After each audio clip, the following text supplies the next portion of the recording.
that. Hi. Welcome to episode 355 on the correct stream. Almost a shit when Adam's not here. On the correct stream, episode 355 of the UK Vape Show. Not my fault, everything screwed up. It's OBS's fault because there was some weird update and it wanted me to broadcast on Facebook instead. I don't know. Adam's not here because he's doing family stuff. He's down south doing things, and we were going to have James on from King's Custard, but apparently he's really not well with the lurgy that he gave me a week and a half ago. So yeah, hopefully we're going to have James on maybe in a couple of weeks or a week's time or something like that. So we're all going to have a double whammy for that, really, at the expo, if you think about it, because not only was James doing his coughing, spreading his shizney round, we also had Pugs, passing his COVID round. And he apparently got it from Nevins. So, Nevins as well. So, I think it's the thing about expos. I think that's where ground zero came from with COVID. So, yeah, you're stuck with me and Aidan.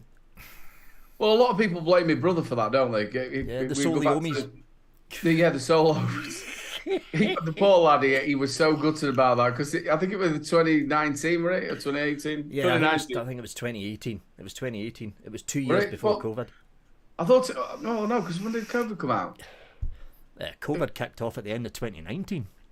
Yeah, so that's what it was. October. That's where he was. 2019. 2019, the October. So he wasn't very well. Didn't come the Friday, came the Saturday, and everybody got the solos. See, I actually felt all right after the October 2019. It was just a bit of a cough, and it lasted for 2 days, and that was it. What I've got now, though, the cough's gone. I've still got vapor's tongue. Can't taste a fucking thing. If you remember, everybody sort of had that cold that in November that didn't seem to go away. Yeah. Obviously, we're now finding out with this. Have you seen this commission thing? The bodies pile up. So, there's some right crap coming out. They knew about it before it. Oh yeah, they did. They already knew about it. Anyway, let's go through the usual buffet. Not that it's going to last long because there's only two of us. Aidan, kick us off. We have got the new Pure Max from the wonderful SX Mini. This is still. We were talking about this before. We went live. This is the one they actually gave me when we were at Expo, which is 2 weeks ago, isn't it? The same pod is still running absolutely fine. Probably had 5 or 6 bottles of Nick Salts through that. But they did send out the new ones. We've got the new stuff out for review. But they did say they was changing the pods, didn't they? Yeah, they did. They're changing the pod. But they haven't sent them out. But another thing, I know quite a number of people got them at Expo as well. Now, yours doesn't work like this. So you've got the pod in that way round. It works, but do you know what's going to happen now, don't you? It's going to work. If you turn the pod round, it double flashes. Doesn't work. See, mine doesn't do that. Doesn't matter what we put the pod in, it works fine. That's weird. That is weird. Mine does that and yours doesn't do that. Okay, there we go. Like that. Let me know anybody else in chat who got one. Pull does yours do that? Right, turn it around. Shove it in. Weird. Works fine. Weird, isn't it? But apparently they're coming out with new pods. I mean, they gave me... In fact, hold on. Here it is. They literally gave me a bag full of the fuckers. They're not in boxes. They're just individually wrapped pods. There you go, Vic. And I'm like, okay, there's about fucking 15 of them in there. When he says give, what he actually means was when he was around the actual booth itself, he was going around taking... Because obviously you get 2 in a box. He was taking one out of the box and putting it in his bag. And putting the empty box back in the shelf. Well, obviously, we're talking about the disposables going away. This is absolutely perfect for somebody who is getting off of the stinkies or somebody who's making that transition over from disposables to something like that. Absolutely perfect. Obviously, I use it constantly. You're getting easily a full day from it. Oh, well, I'm not. Oh, you mean from the battery? I'm getting about 7 hours, but I chain vape like fuck. For the pod, I use it at work and I use it when I'm in bed. To me, you're definitely getting a full day from it. We've got the Felmer Solo with the Albrick on top. Yep, and do you know what? I said last week that this is absolutely horrible Eisenberg. It's actually not bad. I'm on to my second bottle of it. So that's quite nice. And that is called, what is it called? Revoltage. All right. And I called it Revolting last week, but it was Revoltage. It's not too bad. It's grown on me. The G2 with the Obris, is it? What's it called? Osiris, yeah. It's a Greek god, is it? Yeah, I think. No, wait a minute. It's Egyptian. Egyptian god, yeah. That's it. It's an Egyptian god with some special sauce from the wonderful people at Rochford. We're just working on that, which is he's doing brilliant. And that's me, mate. Sorry. The rewind here. Was that special sauce stuff? I never got a bottle of special sauce. Special sauce. Me and Jay are working on. It's what the fuck? It's quite nice. We're going to have a second revision of it next week, which I'm looking forward to. Oh, is it something you're working on? Well, he's trying to help. Oh, he never mentioned a fucking word about that to me. Shh. So, my turn, same as usual. I'll get the little SX Mini Pure SX thingamabob here with a rather sweet and rather strong English breakfast tobacco. I don't know why they put breakfast in there, but it's one that I'm testing for a company. Does it taste like sausage? No, it tastes extremely sweet, almost as if they've popped some tea in there. I'm trying to taste it. Could that be it? It could be, but I'm not picking up any tea. But then again, I've still got partial vapor's tongue, so it is a bit on the sweet side, though. I've ploughed through a lot of fucking pods in this thing so far. They need to tone the sweetness down, so I'm on that. Menthol. Just menthol, because I can't really fucking taste anything right now. Thanks, James. Menthol in the little Cthulhu Valor on the Unibox from whoever made this, because I can't fucking remember. Oxford. Fucking hate menthol. You fucker. Oh, that's why I don't vape. I thought you were going to be sick then. Oh, menthol. I thought that were going to be absolutely fantastic. On stream, spewing your ring up. No. Branded Q Mini with the Osiris 25mm, filled with black vine that I'm not really vaping because I can't fucking taste it. G-Class V2, still with really good paintwork in the back because it's the second panel because it's not the first one. Osiris 30mm, filled with peach custard that I'm not really vaping on because I can't fucking taste it. And there we go, folks. That's it from me, who's really ill. Well, not really ill. The cough's gone, kind of, unless I vape menthol. It's that sort of thing, innit? When you get back from an expo, you get that concrud. I've never had it this bad, though, before. Never had it this bad. This has been, fucking a week and a half, almost 2 weeks now. Let us know as well in chat. Did you get any of that sort of down feeling? You know, like I always get this thing where I come back from an expo and you're like, oh yeah, I get that. I got that. Yeah, get that every expo. It's like, oh fuck, back to normal again. Because obviously we went there on the Thursday, we didn't leave till the Monday, and it was like it went so fast. It did. It went really fucking fast. It went so fast. If you didn't catch last night's show, 3 Men and a Vape Show, we were talking about would it be nice to actually have an expo just for the vapors? Not so much like an expo that's a trade show. I think we come out with the name of Vape Stock, didn't we? Vape Stock, yeah, Vape Stock. I think Gary were going to go naked and bring drugs, I think he said, didn't he? But Vape Stock, I think that's... Obviously, they had Vape Fest, didn't they? Which was maybe for more of the high-end sort of people. Yeah, what you're basically talking about is you're wanting to set up something like Vape Fest, but minus nothing but all the expensive, like, higher-end stuff. Yeah, Sean, we said that on the show last night. Again, one big home zone. Well, somewhere where people, like mid-July, somewhere where somebody can camp, be a number of bands on.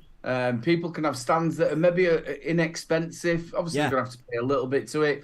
They're going to have to provide their own electricity. You know what I mean? There might be hookup points and stuff, and you'd have to have toilets, obviously, for people. But, yeah, I think that'd be brilliant. A hobbyist vape show, yeah. Yeah, it would basically be like Vape Fest, but just imagine the home zone and just stretch it out 4 times. That kind of idea. You've left the adverts on again, Vic. That's not me, because I had the advert switched off. It's fucking YouTube. Yeah, but you're sure it was not, if it was this stream and not the other stream? No, it was this stream, because it was the drop-down selection thing. So if you're getting adverts, it's YouTube that's putting in. It's not me. I had the advert switched off. Pug says, can't we have a hotel fuck tents? I tell you what, just I remember, I think I was talking to Richard Vic. Oh yeah, V1CK. Yeah. And when they used to do it, and they'd been there all weekend, me and my brother had gone down. We went to go and see Tom Maggs. It's when he released the H Juice. Yeah. And we went to go and see him. And it looked absolutely fantastic. There wasn't that much footfall from it, but they'd all been camping, and there were John were there as well, and they'd been watching bands on the night time, and I think that'd be really, really good. I think it would be. Trouble is, where would you have it? I think it'd have to be centralised in somewhere where people can get to, obviously, easily by train. So somewhere basically you're going to be looking at the Midlands, Yorkshire, Lancashire, that kind of area. Well, we did have one at Doncaster. We spoke about last night, which was really good. Bill Richards was a part of it as well. They just didn't get the right companies there, not enough of them. Yeah. If you're going to do it, you can't just have 20 stalls. It can't be like a car boot. It's got to have a good 40, 50. Yeah, at least 40 in there, and you need to get all the local names like Vape Smarter, obviously. Yeah. Get Legion in there, Death Wish, and a few of the Shy others. Tots, Tots. Try and fill it with as many UK companies as you can, and the remaining spaces that are left, that's when you send out invites to the likes of Aspire and all that. Yeah, I don't think you really get so much of a Aspire there. I think you sort of, like you said, Vape Smart, Scott Wood, like the people who make the cottage industry of it. Yeah. But make it so it's not expensive. So I know you've got to obviously pay for grounds, and you've got to make sure there's toilets and stuff like that, but make it so that somebody isn't making money from it. Yeah. So basically set it up so the organisers are at least cutting even. They're not doing it at a loss. That's what you're wanting to do. So the organisers aren't there to make a profit. Oh. They're doing it out of the love of vaping. Yeah. They're basically wanting to get the stands there and put the entertainment on and get the camping and stuff like that. And just so you bring the community together to more of an actual hobbyist vape event than the trade show, which is the expo. Yeah, well, that's what it done. I mean, Grim Green said it best when I watched his vlog. It was like, because he said several times it was as if he was walking into essentially two separate vape shows. You had the trade show that you walked into with all the pods and disposables, and then you had the actual expo that was in the home zone. It was like two different expos on at the same time. Yeah, and that's pretty sad as well, isn't it? Now, you'll know a little bit more about this, obviously, with being in gaming. But they do indoor camping, don't they, at some of the gaming events? Oh, yeah, they do. The LAN parties and all that, yeah. Old school LAN parties. See, I don't know if that'd be a thing. But again, it'd cost you thousands. I don't know how much it costs to rent out a Birmingham NEC. I don't know either. It's figuring out the costs. That's the problem. I mean, when you look at the way Jay organises the expo with his team, I mean, it's like literally from the, like, let's say for instance the May Expo that's coming up, May 2024. He said to me 2 months before and a month after that May Expo, they're rushed off their feet. Because it's all the booths and everything that are coming in. You've got to chase up the late payers. You've got to pre-book, book, and then pay for the halls. You've got to get the vendors in, the bar, all the stage stuff set up. And, if you do something like that, but you're scaling it down to something like, fucking vape stock, there's still a bit of organising to go through. But then you need to go through the hassles of, number one, what field are you going to have it in? How much is it going to cost you? Number two, are you going to get a generator in or not? And just have them supply their own power. Getting local, like, I don't know, the local, like, fucking burger stands in there, they'll probably show up for free, to be honest. Because they're going to have a captive audience. You can charge them for a pitch. But it's the organisation, it'd be a fucking nightmare. But you'd come up with some sort of idea. Just say you had, just say 100 people. That's 100 people to come to it. You'd say, look, for the weekend, it's a Friday, Saturday, Sunday event. The Friday, you're just going to get there and have a little look round. It's going to be a meet and greet on the Friday. Then Saturday, or maybe Friday and Saturday, you're going to have the bands on. Sunday, you're going to go home. And you'd say, look, for camping and all your bits and bobs, it's 60 quid. That's a fair enough price. You know, think you can have your own little pitch. Thing is, I'm with pugs, though. I fucking hate camping. Come on, just throw it back. It's only a one weekend, isn't it? To be honest with you, he does that anyway. He's only camping outside the Premier Inn drinking. He only uses the bed when he's absolutely whacked, and then he gets back up again. Yeah, true. Matt Waits, how you doing, Matt? Matt, lovely Matt. Yeah, I think that's there's no vape jam, is there? There's no vape fest anymore. Yeah, they're all gone. The only one that's left is the UK Vapor Expo. That's the only one left. I think, again, we were talking, these little meets that I think we're missing. God, I missed that. I missed that Scottish meet in Sully's old place in Glasgow. I fucking love that meet up there. But I mean, Sully got out of the industry at the right time because he's seen the way things were going with disposables, and he went, "Fuck this, I'm out," and he left. He shut the shop. But those meets in Glasgow were fucking phenomenal. Love those meets. Yeah, absolutely brilliant. Yeah, I went up to Paul McCartney Vape Don't Smokes, and we went there on the Saturday, didn't we? Yeah. There was Bunny there. She'd come across from Ireland. Yeah, and Sully always had a bottle of Glenfiddich behind the counter for me because he knew I liked whiskey. Nice fella, Sully. Very nice fella. Again, there were food on. You had a beer. Everybody had a good old giggle. We all bought a little bit, so it helped his store as well. Yep. We all did buy a bit to help his shop out. Oh, those were good meats. They're the sort of meats you want. Yeah. Somebody's saying we should be emptying our sack. Isn't it a bit early? It's only 20 past. Too early, Toma. Too early. Sully, oh yeah, Sully, he did like that Bailey's that you made, Bunny. Yeah, that's right, Craig. There was the vape meets that happened.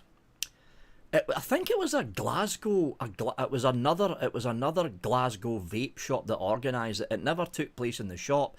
It took place. The last one was Drury's Inn, which was round the corner from Argyle Street. It actually took place in the pub. And the last big one I was at, Dave Dorn showed up with what would become the NNA. There was a whole load of big faces, and then all of a sudden it just stopped, and that's when Sully took over with his one. But there was a lot of meets in Glasgow in the old days. There was a load of meets up there. It's as well. I think that was the time when they had Ticket Gate, wasn't it? I remember that. Yep. Yeah, Ticket Gate. That was fun. That was fun. Ticket Gate. I remember that. Oh, I forgot all about that as well. Fucking hell. Believe in Yourself. Great name as well. Yeah, there's just less mess, brother. Don't worry about it. I'm glad you're sharing it with us. But yeah, I really do. Yeah, I think a new look on the vapor. Now obviously the COVID thing. I don't think we're going to get locked down again, do you? Nah, I can't say. That's the one, Gary. Glasgow School of Vape. That was it. And those were big meets inside a pub where everybody got drunk. Well, there was talk as well. I think this was pre-COVID that there was going to be another, like sort of meet up in Scotland. They rented somewhere out, and there was a floor plan, and then it just got pushed back and pushed back again. See, the problem is, I mean, I know that Eat My BB. How you doing, Eat My BB? He mentioned it in chat as well, having a kind of expo style event up here. The problem is, it's Scotland, right? And a lot of the major companies have their bases down south in England.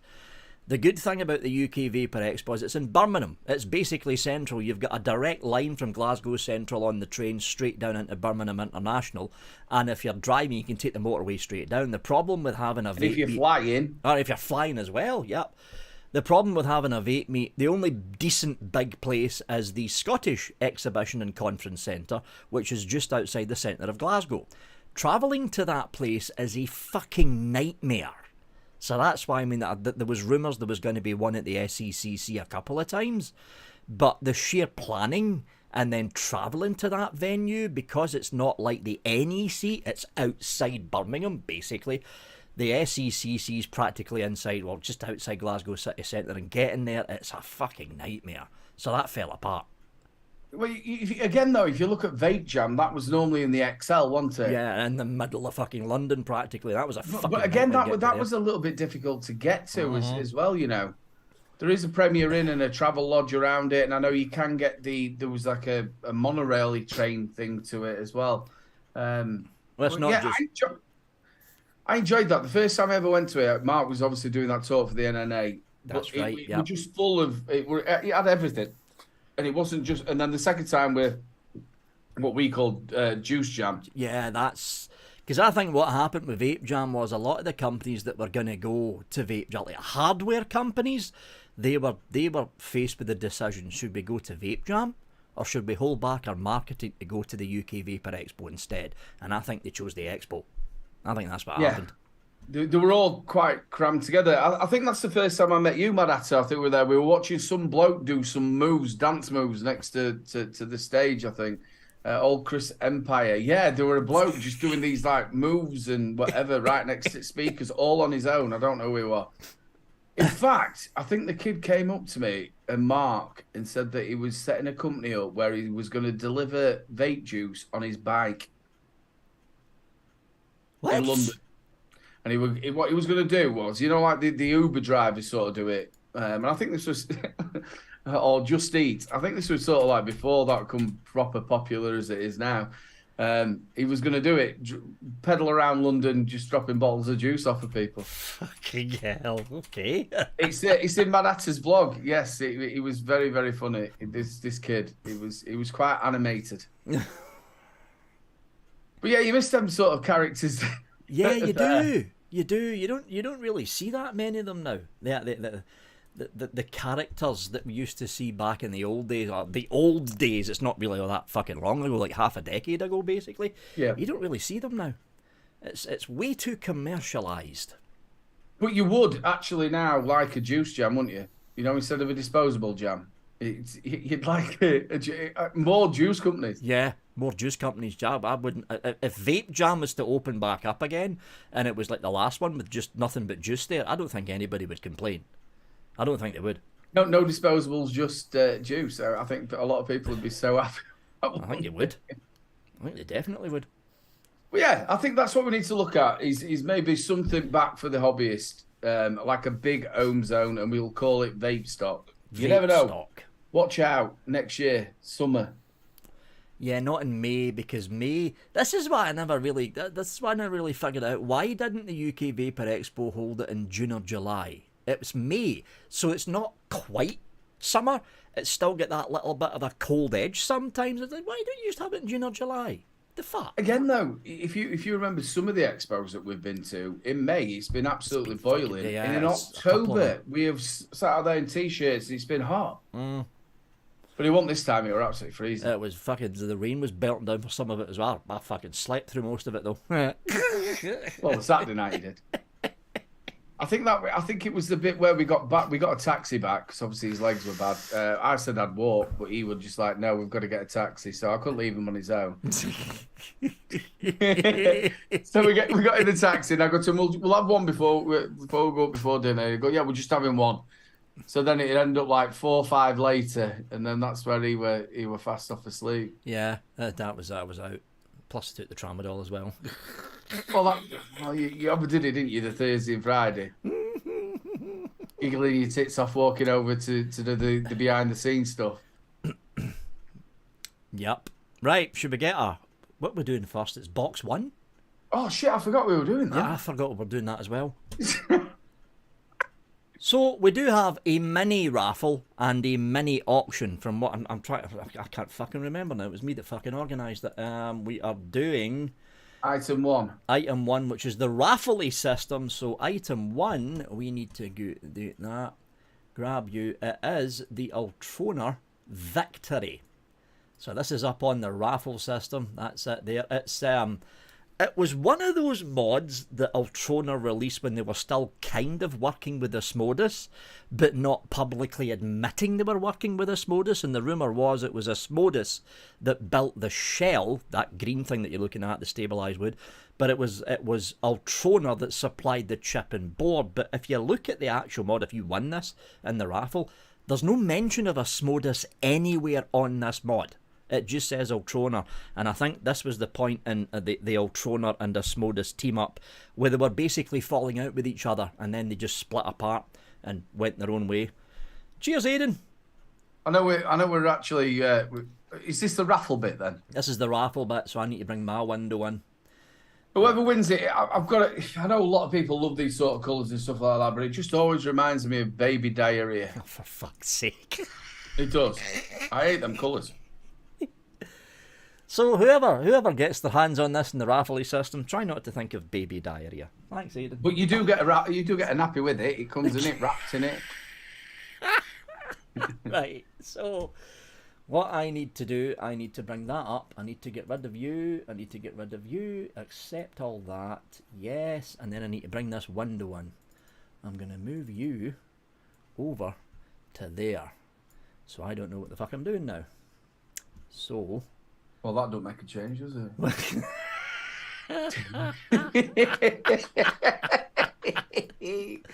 Done. I don't even. Again, I think it was 2018. I think old Stevie worked on the stand for a little while, didn't he? Yeah, I think he did. Yeah, I think he did. They sort of did this massive push for like maybe 8 months.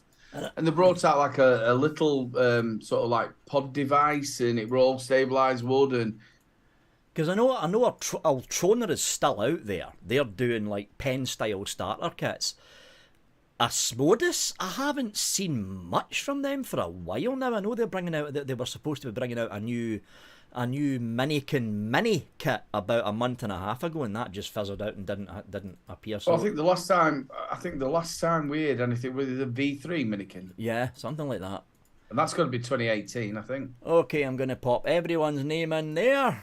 There's everyone who's bought tickets. You're going to see multiple names in there multiple times. That's the people that bought multiple tickets. So, the winner of the little Asmodus victory thing, which is that there. There we go. The winner of that is... Randomise. Sean G. Now, Sean, if you're watching this on replay or you're watching this in chat, you don't need to do a thing, Sean. I've got your contact details on PayPal. Look out for a message from me over the next few days. I'll be asking for your name and your address to get this little fella sent out to you. It's a cracking little bit of kit though. If you've got a little mouth to lung tank, perfect, because that's what I used to use this for a good number of months as a mouth to lung setup, and then I got smaller mods than that. So Sean G, you've got your hands on this little fella. And there we go. I can get rid of you. In fact, before we do that, I'm going to go back. I'm going to repaste that so you can see what I'm doing here. Paste. And I'm going to remove one of Sean G's names there. So he's only got one ticket left. Unfortunately, is it Gideon? I think I've missed it.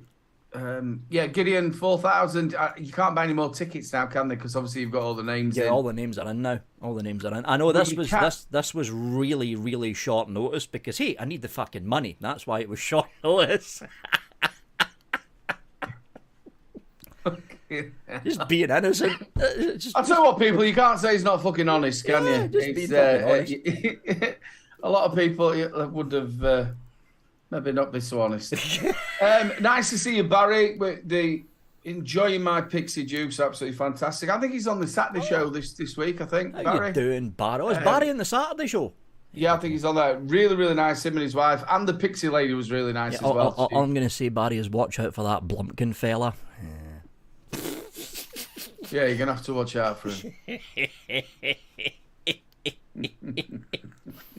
Pugs, he's a nice fella. But that Blumpkin guy, nah. Have to watch him. So, but just going back to that, you don't see many of that anymore, do you? The old Troners and these companies. I'll tell you the one name I was surprised to actually see there. Fucking Lost. Was it Lost Vape? No, Lost Vape were there before, but they had a bigger stand this time. Yeah, You're on about Vatefly. Yeah, Vatefly, that was keeping those two. I was surprised to see them there. Tucked away in the back end of fucking nowhere, but they were still there. Well, there were two companies I was surprised to see there. There were Vatefly, and obviously they've got a new UK distributor as well. They've got a UK distro opened up, yeah. The other one was to see Jab back with Horizon Tech. Yeah, and I bumped into I couldn't remember who the guy was, but when you mentioned his name, yeah, Horizon Tech up. Well, he did them. He did all the. Was it the Preco? It was the Preco for Wismec. No, it wasn't Wismec. It was actually for Horizon Tech who did it. You know, the disposable tank. Oh yeah, right, yeah. So they did the Falcon. Yeah, they did the Falcon. They did the Raptor with Pro. So Horizon Tech and Pro. They did the Raptor. They did the Falcon King. Then he went over to Geek Vape for the Geek Bar. Yeah. And if you remember as well, what was his name? Abdul, who used to work for what were the SK something? SSK. Were they the distribution company? Yeah, I think it was SSK because they were doing distro as well as doing clones at the same time. Yeah, well, they was doing stuff like when Jamming came out. Yeah, remember? And they used to be a big massive stand. I remember huge Chris stand. Empire. Yeah, I think it was multiple companies under the same SXK heading, from what I remember. Well, they had the steampunk mods. You know the. You know what? I know the one. Hold on. You're talking. Is that another one you didn't leave at the office?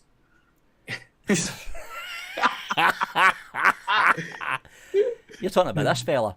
There you go. That's to him who put the fucking. Fucking who made love this mod? Tesla. Who made Tesla? So Tesla have now come out with a V2. I've got it coming for review. They've come out with a V2. This is my favourite. Leather-bound DNA 60. Look at that. Fucking gorgeous mod. It looks like my dad's purse. I don't know anybody else. Did anybody else's dad had like this half one that cut off like that and then it just flipped open? Used to leave your notes in, but then he could do that little shaky thing to get his change. You know when he asked for a quid to cut it short. Yeah, my dad had one of those. But you don't see mods like this anymore. This was made by Vape Man. They only really made one mod, and that was this thing. Leather-bound DNA 60, all steampunk and stuff.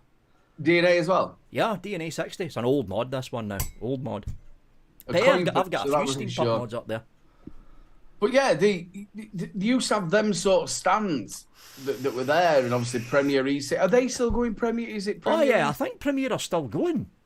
Yeah, online at least. I don't know if they've still got a brick and mortar, but I think they're still online. Premier E6. Because it was one of the biggest things I used to love about Expo, because they'd have like one end of the stand would be like the older shit, but still good, that were cheap. And you'd be like, oh, I fancy a new RDA, or I fancy sort of a... And they'd have it and it were boxed, it were brand new, and then they'd have the newest stuff that were coming up. Well, I mean, the stand that I remember, I think it was Evolution Vaping, and they used to have the huge fucking booth right in the middle, and they had RTAs, fucking RDAs, high power mods, fucking PWM mods, and you were guaranteed that at least there's going to be fucking 3 or 4 deep all the way through the 2 public days at that Evolution Vaping stand. They were cleaned out by the end of the weekend. Yeah. Cleaned out. And then they do deals towards the end. Yep. Is there a reason why companies come in there? Obviously, we know it's a trade show, but you're selling tickets to the public. Why are we getting to a point now where they're not selling? If you look at Oxford, they didn't start selling their stuff until 12 o'clock on the Sunday. Well, what's the fucking point of that? Because a lot of these expos, like if you went to the Man Cave, which was next door, you go to any expo, like Comic-Con, the gaming expos, all of these expos are set up as trade shows. The way that the UK Vapor Expo was set up originally, we're going way back to the very beginning, up until about 2019, up just before COVID hit, the UK Vapour Expo was the exception rather than the rule, where the booths were set up as shops for people to go in and buy. But you go to any other expo, most of them at least, They're only displaying. They're not selling. Well, when I went to Vape Jam and I went to the one, they were selling there. What about when you went to Germany? Was they selling at them? Oh, yeah. Oh, God, yeah. The Hall of Vape in 2019, they were all selling. All of them. But again, Eat My Baby saying that the Oxford stock was held by customs along with others. Well, that happened the year in May, and it happened again in the October. It seems to happen. So why are they not knowing that this is going to happen? And now you've got to think a lot of stockists, as well as Oxford, don't actually ship from China. No, they don't. If as a reviewer, they're sending it in here from the UK. Yeah. You look at people like Vaporesso; they've got their own UK vendor. Well, I mean, Aspire had the same, and a lot. Yeah. I got this one, which is the new Geek Vape Z Flea, whatever the fuck it's called. Didn't come from China. It came from Geek Vape's new distribution hub down south in Southampton, I think it is. So there we go. See, again, this is a good point. Ben M. Oxford and Vaporesso saying it so they aren't taking trade from retailers. They are trying to sell wholesale too. It's a trade show, though. I understand. But people are coming in from the public. It used to be a bit where you could get deals. I remember those days. It's all right saying they're not going to take it away from retailers. Well, it's not like they're going to go, well, hold on a minute, I'm going to walk around the corner and go and find a shop. They want to buy it there and then. They bought the ticket. They want to get the deals and walk away with it there and then. The deals were part of the fun in the older expos. That was part of the fun. Especially in the one place that people always went to, especially on the Sunday, we're talking about 2016, 17, 18, and possibly 2019 as well, those little outside stalls on the edges, that's where you picked up some of the really good fucking deals. Really good fucking deals. Those little tiny vendors that were at the very edges of the older expos. I remember, it wasn't Eat My BB, it was another Scottish bloke. It might have been Pugs. No, Pugs never went to one.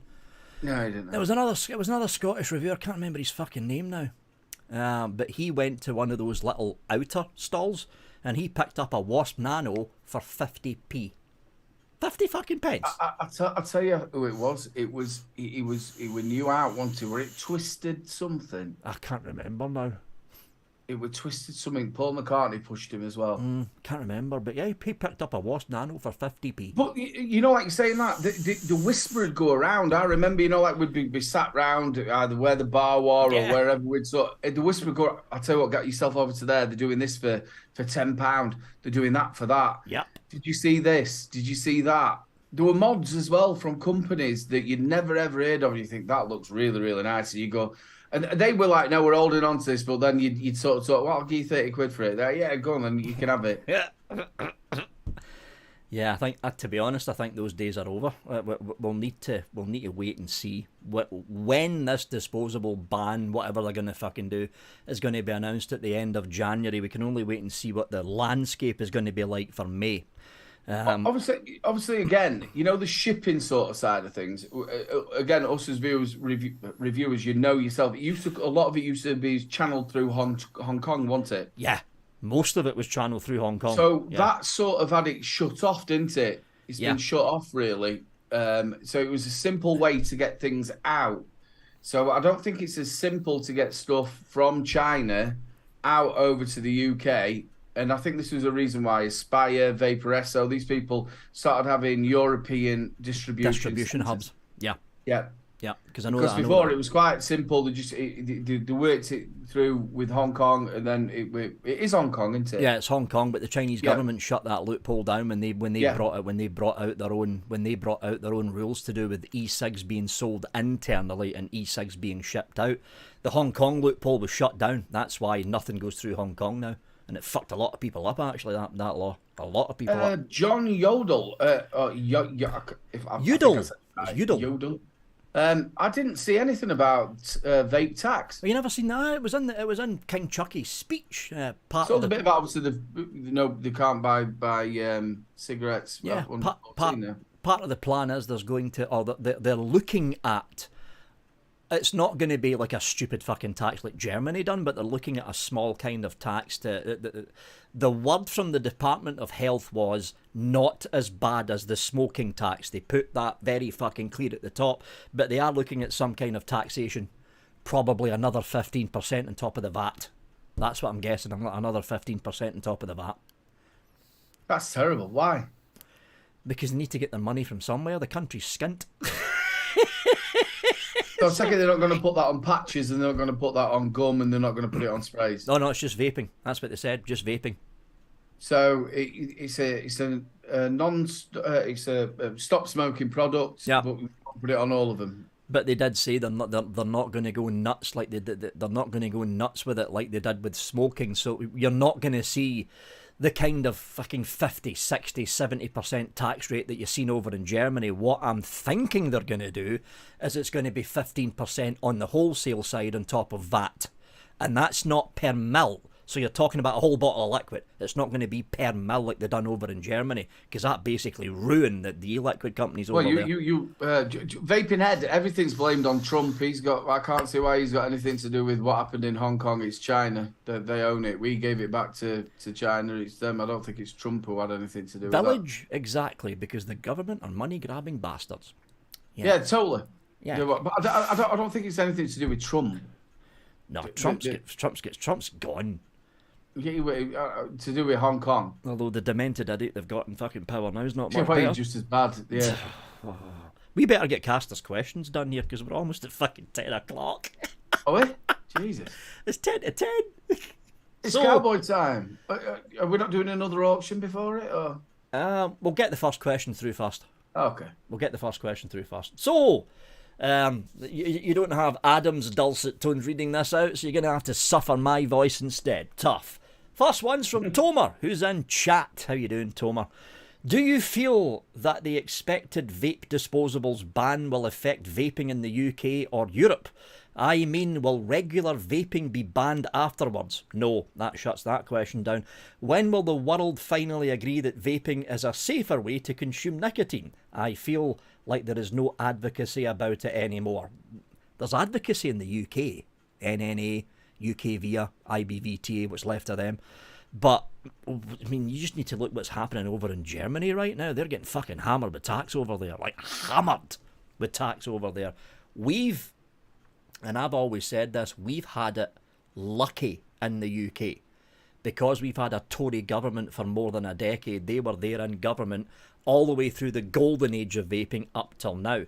If the Labour government, not if, they're going to get in power in 2024, we're going to be looking at a Labour government for 2025.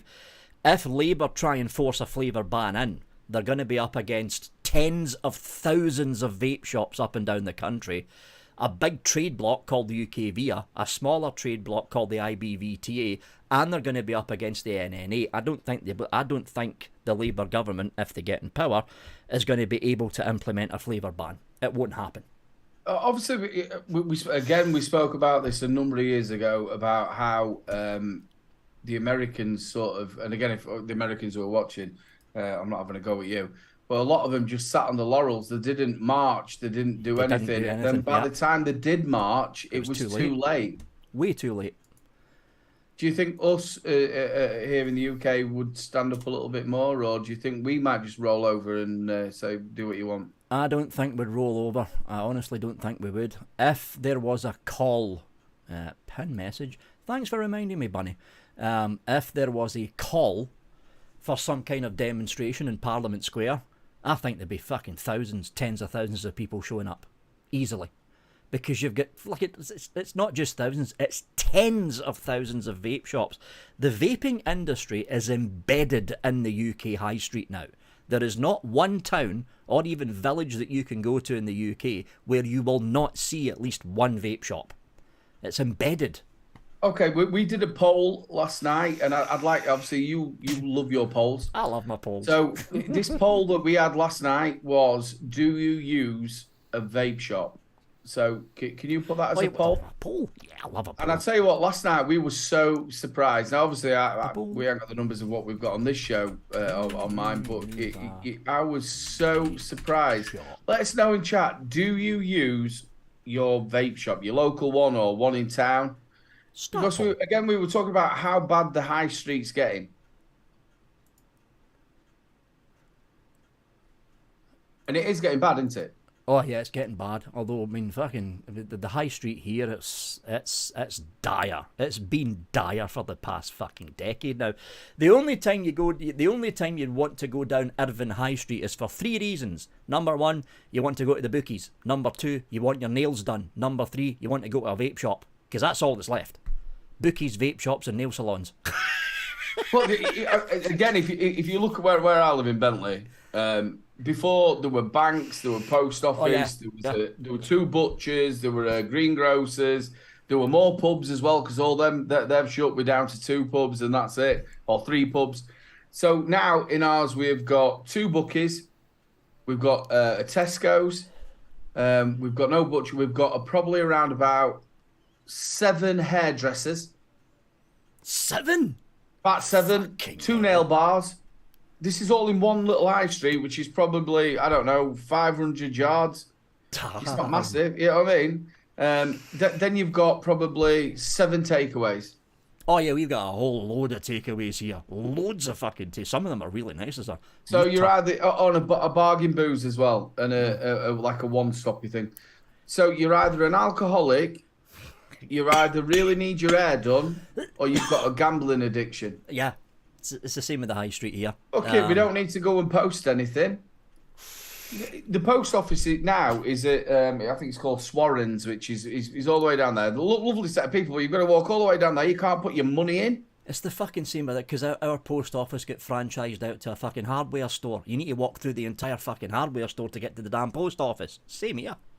But I think a lot of that came down from as well. I don't know if you ever read it in the news. I don't know anybody in chat if they read it in the news as well. Was that these, like you said, they franchised it out, but people, we'll run a post office. But then they had a problem with the actual system, and there were like 150 people got done for fraud, saying that they took and stole money.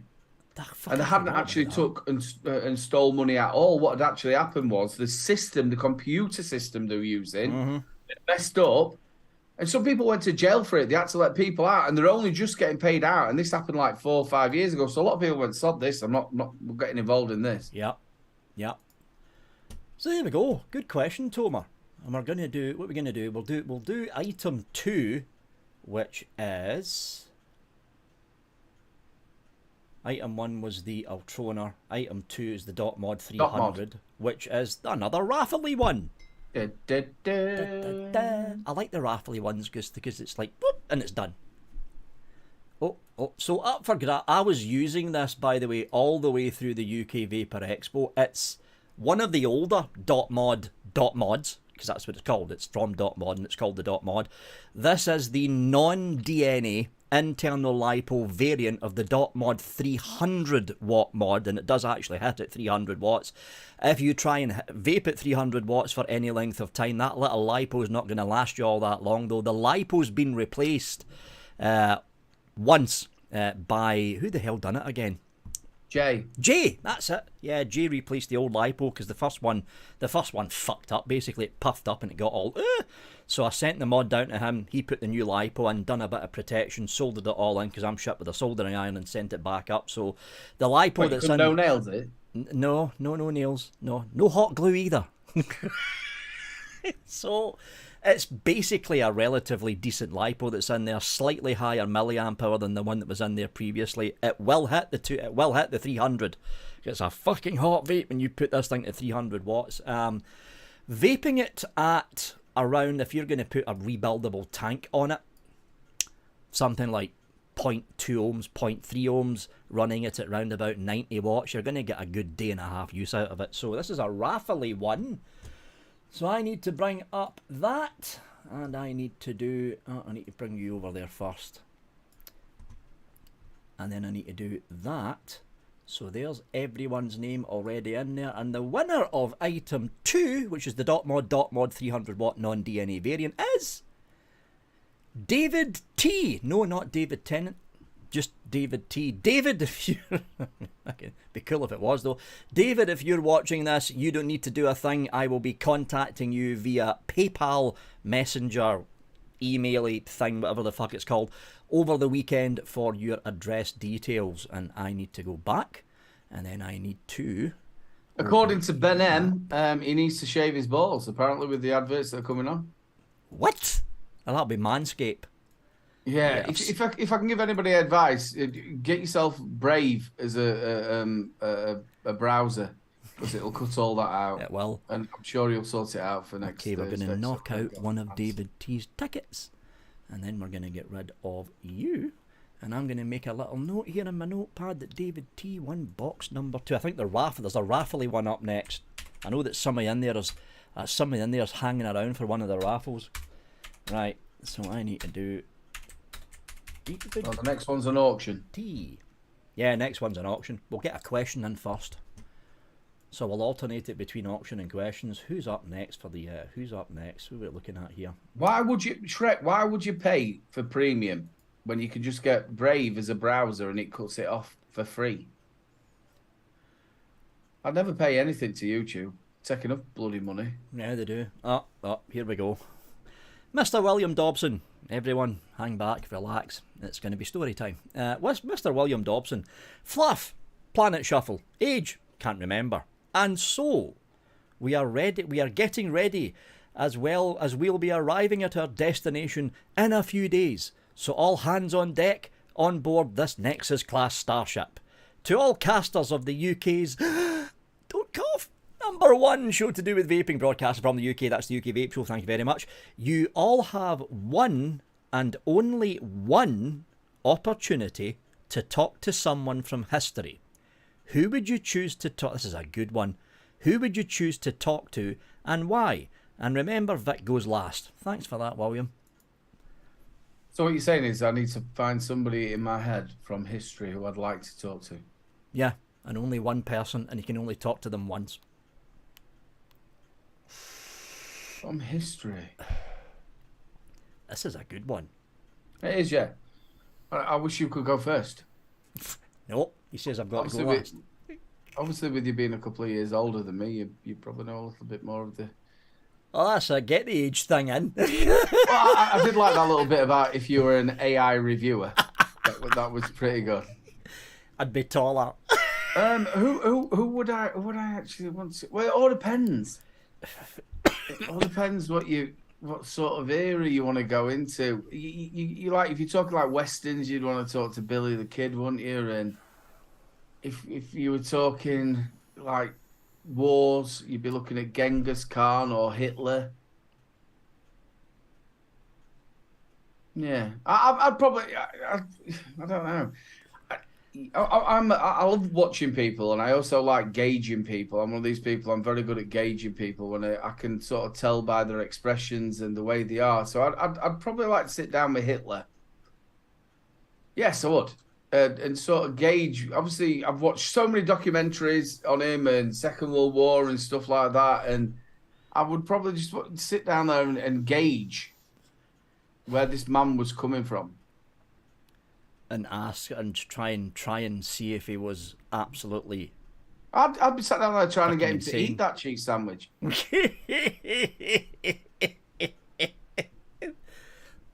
Okay, I'm guessing it's me. There's no fucker else here, brother. Yeah, who the fuck would I want to talk to? Someone from history, and you can only sit down and talk to them once, and have a general conversation. See, we could go down the road of fucking trying to change the future, but nah, that's a bit fucking dodgy if you go back to the past and try and change what happened in the past to change the future. Because if that was the case... Like, obviously, if I was speaking to Hitler... Oh, well, and I sort of, like, got him to not do what he did, but you never knew. Goering could have took over, or somebody else, and it could have been a lot worse. It could have been a lot worse.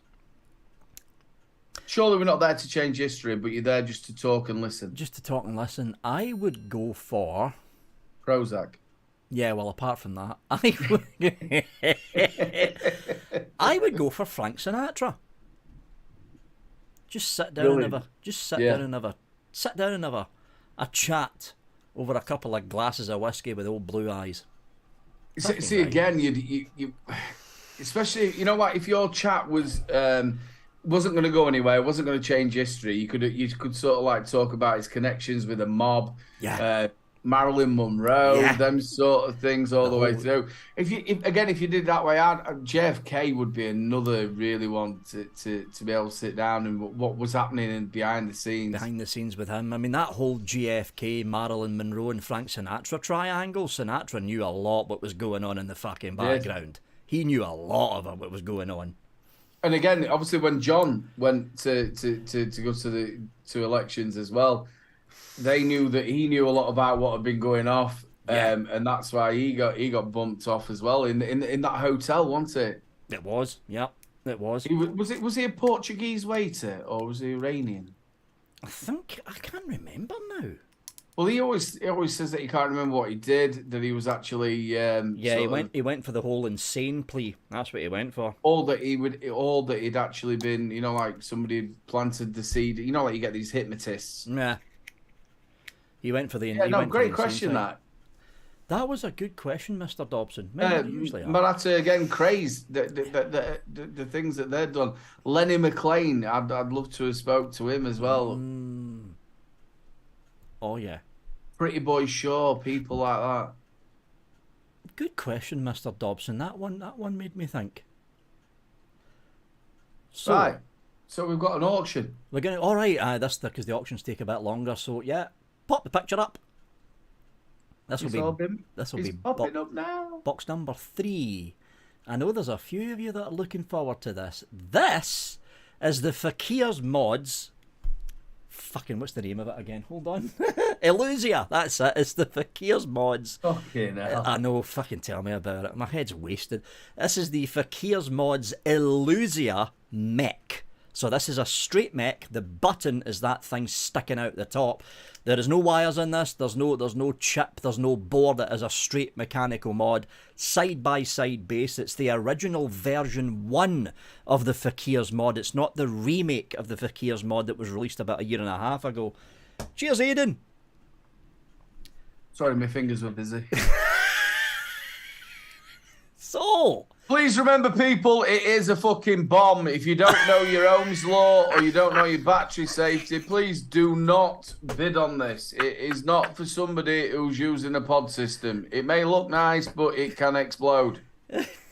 If you don't know what you're doing, you are the safety. Know your Ohm's law, and of course, Bunny is going to be. Why did you go like you were from Bristol there?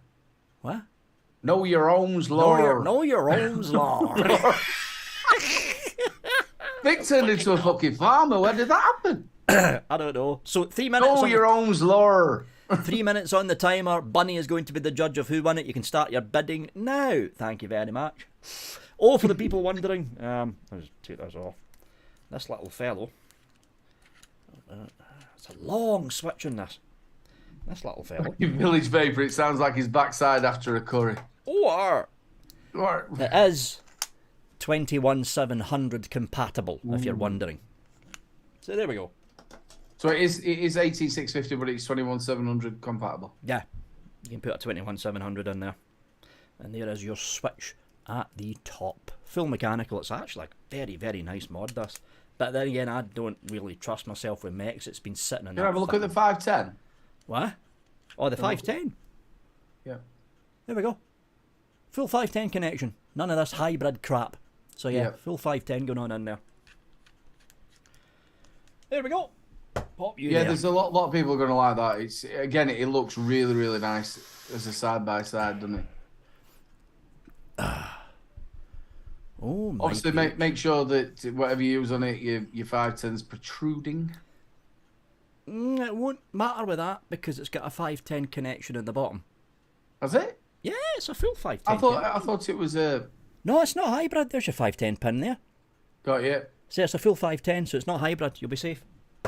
But I mean, to be honest, with something like this, you're going to be limited with the diameter, so you're going to be looking at a mouth to lung tank basically, or one of the older 24. Is it 24 millimeter? I think it's 24 millimeter or below sub-ohm tanks. It's something like 0.2 with a 21700 in here. Good setup. I was using this as a mouth to lung setup when I was still using the thing.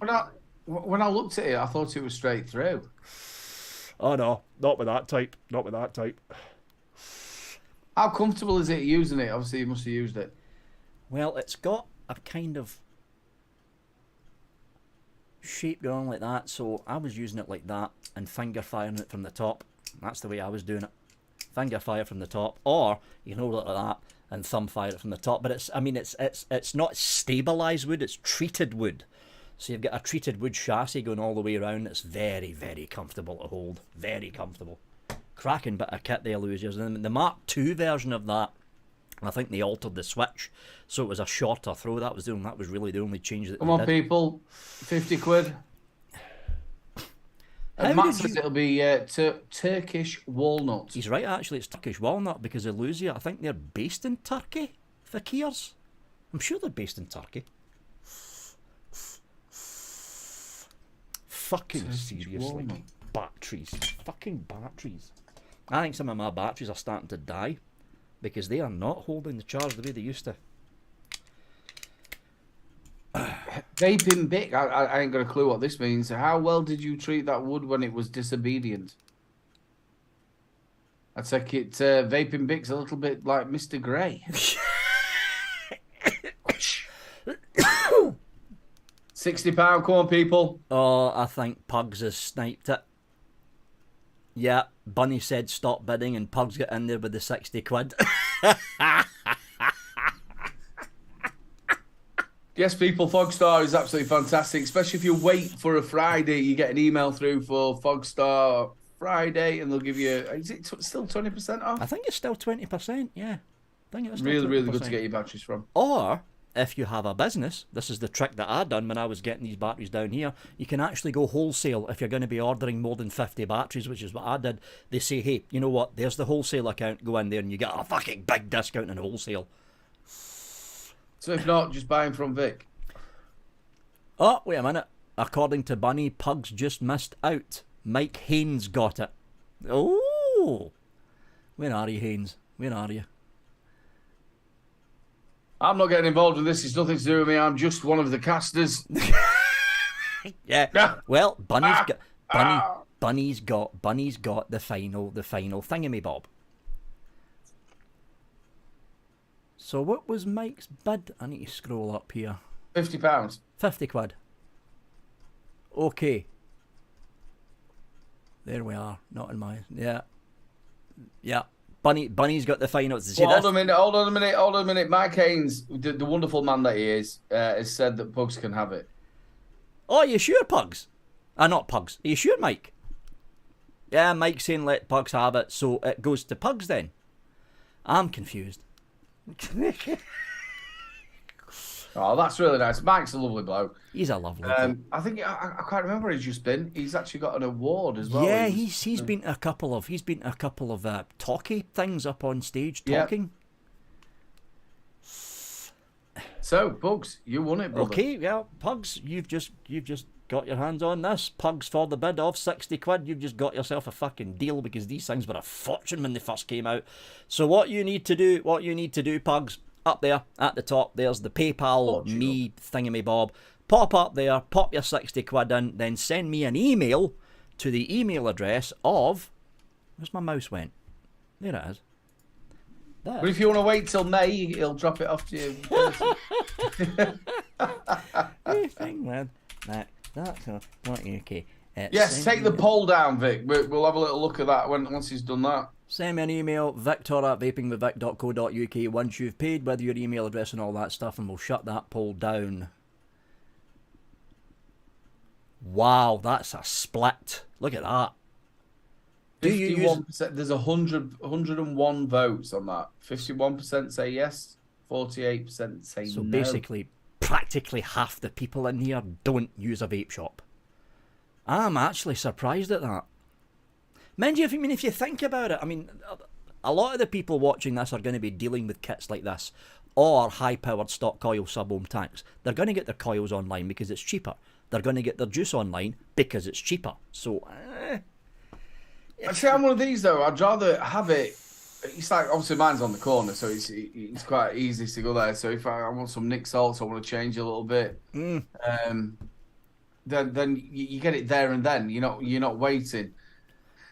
Again, Matt, you're totally right. For the high enders, yeah, they're not. There isn't going to be. They're not going to sit down there and have high end stuff in there. But I mean, I still pop in to visit the local VPZ and not the middle shop because they're fucking idiots. They shop at the end of Prime Vapor. They're called. They come out with that. They come out with. In fact, Bunny tasted it. They come out with a fucking phenomenal jelly baby liquid. Oh, the flavour. So I go and visit them, but I don't buy anything. I just go in and chat to the guys that are behind the counter because they like to keep up with what's just been released. But I don't buy anything though. Might change your religion, mate. Again, though, we spoke about this before. You've got to think the people who are watching this show are the hobbyists.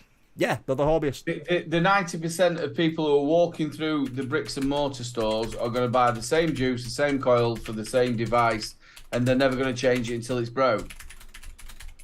Mike, nice to see you, brother. Pugs, Victor at vapingwithvic.co.uk. Send me your address and I'll get this sent out to you probably after the weekend. Oh, I better write down Pug's name on the sheet thing, otherwise I'll get confused. That's what a Mexican does in the morning.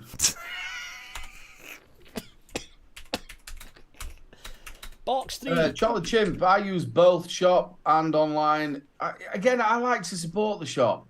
Mine on the corner isn't the greatest, like I've said before, but I still like to support them. I would like, again, Bunny, Mark H, or people who've got anybody else who's got shops in chat. Do you stock cotton?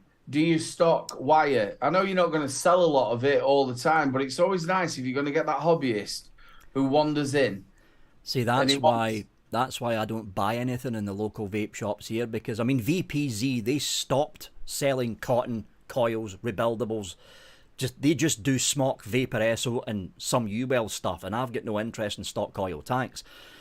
Now, Prime Vapor at the end of the Rivergate Mall Centre, they used to do mechs, they used to do RDAs, they used to do rebuildables, but they basically said to me, Vic, we get this stock in, and some of those mechs are sitting on the shelf for a year and a half. There's no point in us stocking it, so they basically cut all that out, and I could see the point. That's just store shelves being taken up by stuff that's not going to sell. Simple as that. I do remember before, obviously, COVID, the shop here, they did have RDAs. Yeah. And I think it was because the lad who was actually in the shop was a hobbyist himself. So he stocked a few RDAs, but in the end, they ended up selling them off for nothing because nobody was buying them. Nobody was buying it. Yeah, nobody was buying it. Cause I remember Mark buying a mod that actually also had an ohms reader on it. Yeah. What? So it had a 510 on the side and a 510 on the top. Oh, that was that. Who the fuck made that? I've got one of those. I think Mark bought it, so Mark will be able to tell you about it. And it was just so bizarre. And it was the same as, can you remember that RDA that come out and you could put about 17 coils in it? Oh, I remember that one. Was that from Coil Arts or something like that? It was UD.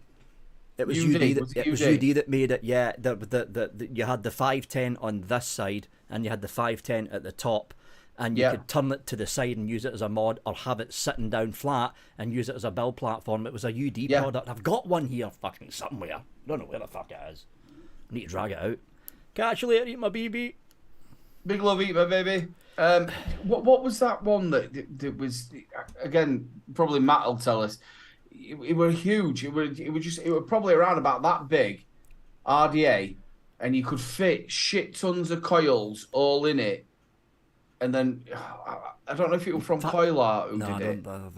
Fuck knows. I remember. I think I seen a picture of one about a week ago. Someone just posted up on fucking Facebook. And Mason, the Mason RDA. Cheers, Skint. That's the one. It was the Mason. It's the same company that made the Mason dump tank. Again, people, if you've not been over to TikTok, he does quite a lot. I know he's starting off his YouTube channel as well. Go and check out Skin Vapors over on TikTok and his YouTube channel. I know he's moving over there. There was another one as well, wasn't there? There was three. There was three fucking huge ass drippers that I remember that was released within about a year of each other, and they were all fucking insane. You could put fucking loads of coils in the bastards. Three of them. I remember, again, I got it on a deal. I think it was from Coil Art as well, and it was it began with an A. Again, one of these that you just put them all around your coils all the way around. It began with an A. Colorado, Birdman and Steve-O. That was the other one. Colorado RDA. But that, I mean, at that point in time, the RDA market was going fucking insane. The amount of fucking RDAs that were being released onto the market at one, and I remember this, it was around about 2018. It was before COVID, obviously. 2018 going into 2019, it was something like one RDA in for review every single week. They were going RDA nuts back then. RDA nuts back then. Again, we're talking about companies that we don't see anything from. Fortune. They had good ideas, but poorly fucking implemented. That's all. Yeah, the Aquamaster. I love the Aquamaster, but yeah. The Aqua FX was a fucking shut up bunny. See, bunny knows, Aqua FX. Fucking hated that tank. Was that the one with where you could tip it upside down in one league? No, that was the one. That was the Aqua FX. What you did was, it was a vertically mounted coil in an RTA. And what you had to do was there was a ceramic cradle that surrounded the coil that you wrapped in cotton. So you got the coil wrapped in cotton, put it into the ceramic cradle. That ceramic cradle then had to slip inside a metal cradle with the legs not touching. Then the metal cradle with the ceramic cradle and your coil and cotton had to slip inside the chamber. And it was a fucking nightmare. 50 fucking minutes on a live stream. Fucking sweat pissing out of me trying to get that fucking tank to work. Fucking hated it. The other one as well, I remember we all got it as reviewers. What it had, it was sort of like a turquoise colour, the outer rings, and you could sort of like turn it upside down and it wouldn't leak and all that. I remember me and Mark doing a Bros at Home show about 7 years ago, doing that, and it just fucking pissed all out. Another thing as well, obviously, like you've got the PMP coils. Watofo came out with their own sort of made ones where you could literally get the mesh. It was Jabo that come up with that idea, wasn't it? I'm not quite sure. Those odd Jabo kind of mesh but not mesh coils. What the fuck was the name of that thing now? He came out with a dripper and a tank specifically for those coils. Oh, fuck's sake, we're going way back in time now. Notch, that's it, the Notch coils. The Notch coils. Yeah, well, they were used a lot, which I was so lucky as well. You got to think I only had about probably 400-500 subscribers, and I got Joytech. They were sending me stuff out, as well as iJoy. They were sending stuff out. And the Notch was just like one of the massive things that they were thinking were going to take off. I'd tell you what, they burnt out so quickly.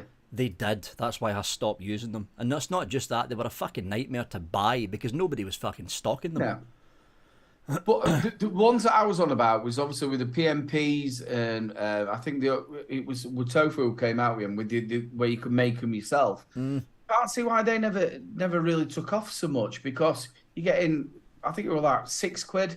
You get 7 coils, and a lot of them was like the PMP. I think the Watofo ones were better than the PMPs. They didn't leak. Yeah, they didn't. That's the ones that Watofo smirked, the SMRT coils. That was them. I did a couple of reviews on that and they got took down. But again, the Abyss went for that sort of run, didn't they? They did, yeah. That was the time when there was all sorts of different companies coming out with their own particular coil, and that kind of ran into what we're seeing with the stock coil systems that we're seeing today with the PNP and stuff like that. But it started off with Wismec and all those companies coming up with rebuildable ideas for whatever tank and whatever dripper they were coming out with at that point in time. Crazy days back then. Again, with the Abyss, it's the one from Dupo, isn't it? They had about 17 different rebuilds of it because it all fucked up, didn't it? Yeah, it all fucked up. You could buy different coils, so you could have, like I said, the PMP, and it was all in like a burrow tank, wasn't it? All different fucking adapters and stuff that you could put inside that you put inside the tank as well. I think they even did a Smot one, didn't they? And then they did a Vapor Esso one, and they did. Other Sean, I know one company that done the stovetop coil and it failed miserably. That was Aspire. They tried to come out with the stovetop system. Failed miserably. Because they're a fucking nightmare to wick. So yeah, Steve-O, have you had the PMP or the GTX device? Yeah, they did that. Smart coils were decent. You could rewick them with strips of Muji if you had the patience. I never found it really hard. The way I did my review was straight out of the box. I never watched anybody else's review. I just wanted to be able to do it straight out of the box. Now, I suffer with arthritis in my hands, so sometimes it's like when I do a mesh thing, I get this little thing where I do that and then I squidge them. You know, you squidge it, bang. You know, you've sat there ages making it go round that little rod, and then all of a sudden you're like trying to jump. It's gone. I've squidged it. That's that coil fucked. Yeah, start again. Oh, you think, sorry, I can roll it round. Brian, it's got that bend in it, and you know you're never going to be able to get that coil, that cotton tight up against it. But yeah, I found it pretty easy to do. I found it easy as well. Let's do a raffle. That's what we'll do next. This will be what, item 4. Once we've done the raffle, we'll go back to the questions. Still a couple of more to go in the questions. So we're looking at item number 4 for the raffle. And it's this. Now I know what some of you are thinking. Vic, you should have put this up for auction. It was the way that it fell. So this is up for raffle, actually. It is the classic Vicious Ant Spade. And if you haven't bought a raffle ticket, guess what? You're too fucking late. Simple as that. So, cheers, I've got a version of this mod. So, it's this fella. I think this is the Mark 1 from what I remember. Yeah, it's the Mark 1. This one was released back in 2018 before they came up with the second revision of it. So yeah, original bottle as well. I have used it a few times, but you know, me and expensive mods don't get on. If it's an expensive mod, it usually ends up on the shelf and then it starts gathering dust, and that's exactly what happened to this thing. It just sat on the shelf and gathered dust because I'm a ham-fisted fucking idiot. Cheers, Aidan. So I think that's actually the version 2. You sure? I thought it was the version 1. Yeah, because the version 1 didn't have the plate on it. Oh, right, because this one's got the plate on it. So I think this is the version. I'm near enough certain this is the version 1. So on the back as well, you have like a little thing, don't you, so you can push it through. No, not in mine's. Matt will probably tell us.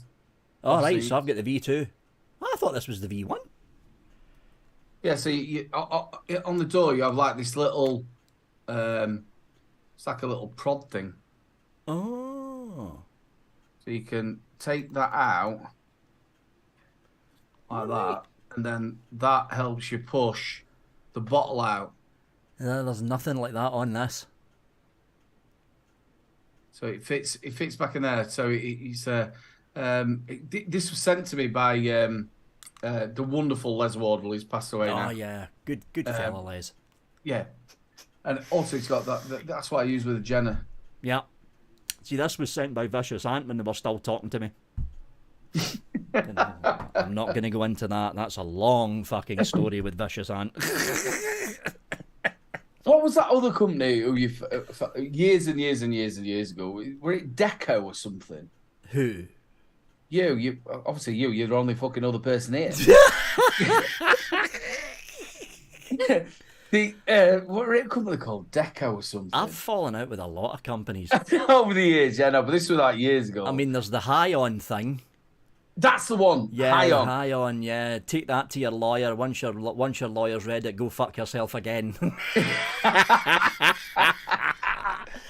And I must admit, the best thing is High-On never learned their fucking lesson, because then they went and pissed off J Hayes 2 years later.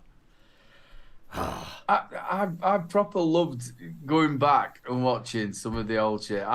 Again, one of my favourite ones was when I think somebody said to you that you couldn't recoil a Nautilus coil. I remember that. This is the old Nautilus coils when the coils were horizontal. They were piss easy to recoil. Piss easy. Right, let's get this draw done. He can't see for fucking toffee. Well, back then my eyesight was actually a bit better. Back then it was a bit better.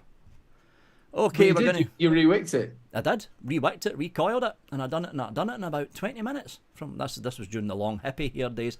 Okay, the draw for the Vicious Ant, whatever fucking version of the Vicious Ant that is. And the lucky winner is... Ding!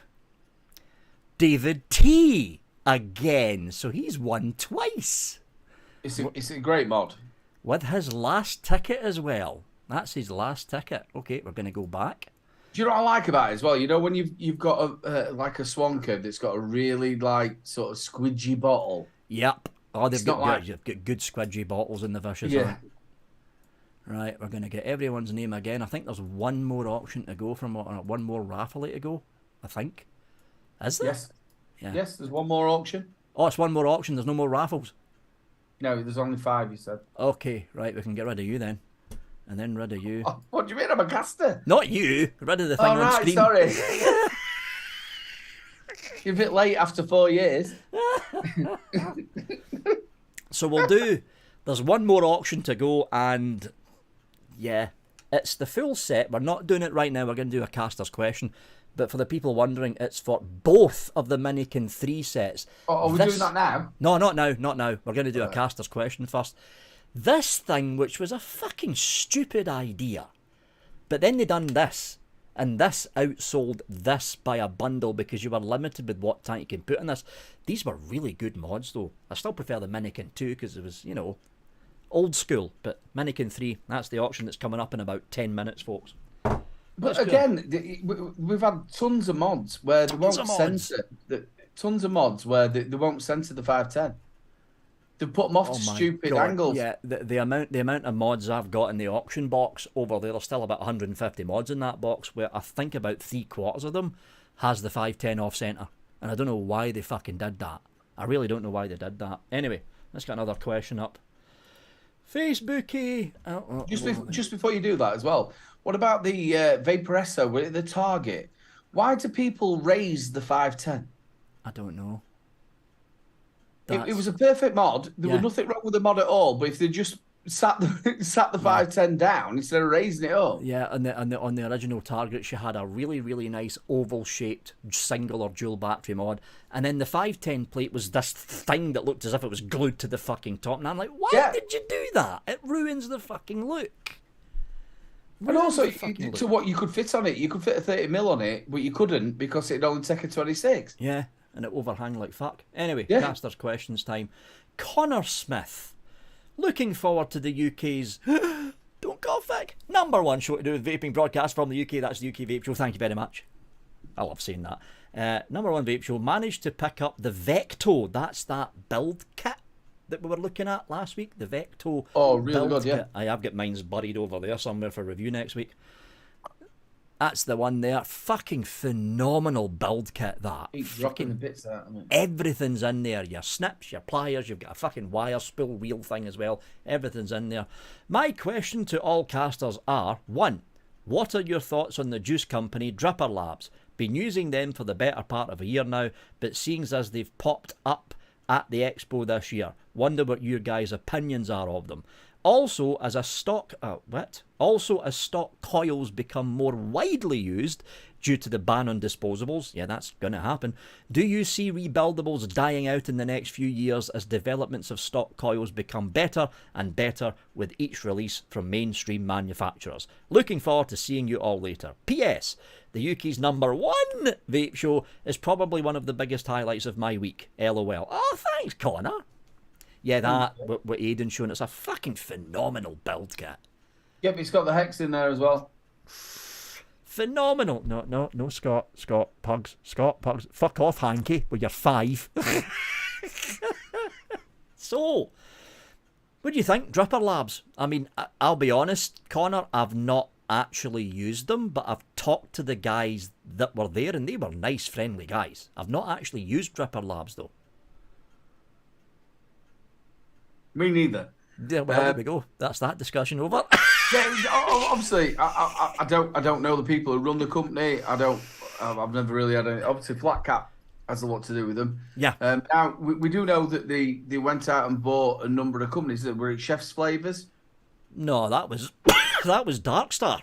We're at Darkstar. Yeah, Darkstar bought Chef's Flavors. So who's bought Les Pickens? Darkstar. Is it Darkstar? Yeah. Yeah, Darkstar's Again, I'm getting it like wrong then. Darkstar's like the Tesco of UK e-liquid companies. They just hoover up fucking everything. Dripper Labs is the guys that you can go onto their website and basically come up with your own. Oh yeah, Yeah, sorry, yeah. He's absolutely brilliant. The lad from there is Nice absolutely fella. brilliant. Nice fella. Oh, I had a Saturday night with him at Expo. He's brilliant, really, really. I'm getting it mixed up. Sorry about that. I'm getting Darkstar mixed up. Yeah, don't get it mixed up with Darkstar. No. Yeah, Triple Labs, really, really nice people. I've not used them, not actually had a go at it yet, but he did invite me to do it. And I'm going to be getting him on 3 Men and a Vape Show. He is such a funny lad as well. He is funny because I was sitting there chatting to them. I think it was on the Business to Business on that Expo gone and the Expo before that as well. And he's a hilarious guy. Some of the one-liners he comes out with is Nick. I think that's his name, Nick. Nick. Is it? Yeah, I think it's Nick. Yeah, he is such a nice lad, down to earth. He reminds me of the nice bits of Russell Brand. We were sat there talking. Obviously, he's got that posh way. His vocabulary. If I hadn't said a beer, I would have said that properly. He speaks very eloquently. He does. He said that. Well done. Really, really nice. And I'm looking forward to having a little play. I think the idea is great, don't you?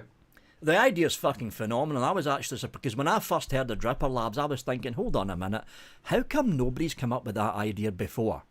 But that's the thing, especially when it comes to the e-liquid market. If you're first in, you've got your foot in the door. Their idea's a brilliant one, and I mean, I got invited as well, but I just keep forgetting to make a fucking account and do the Dripper Labs, because you've got sliders and all that as well on their website. But what you were explaining to me is obviously they've spent ages on that website. Yeah. And I was watching, what show were you on? I think you were on the Friday show, I think, with Proper Coil Show. And I think he was talking about how somebody just come in to get some juice, and he saw how complicated their site was to actually work out a flavour that they wanted, just to buy a basic juice. So he went back and just rebuilt that sort of side of it. Very passionate with what they're doing. Really, really nice lad. Really nice lad. So and please, if anybody wants to, you'll get your flavour that you fancy, get over to there and go and have a little play. Yeah. And the second question, do you see rebuildables dying out in the next few years? Quick answer to that, no.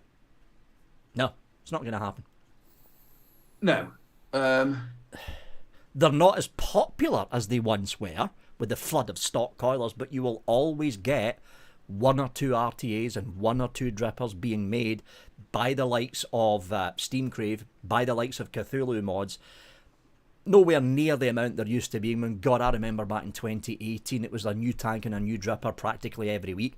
Those days are gone, but you won't get rid of rebuildables. They'll always be around. They'll always be around.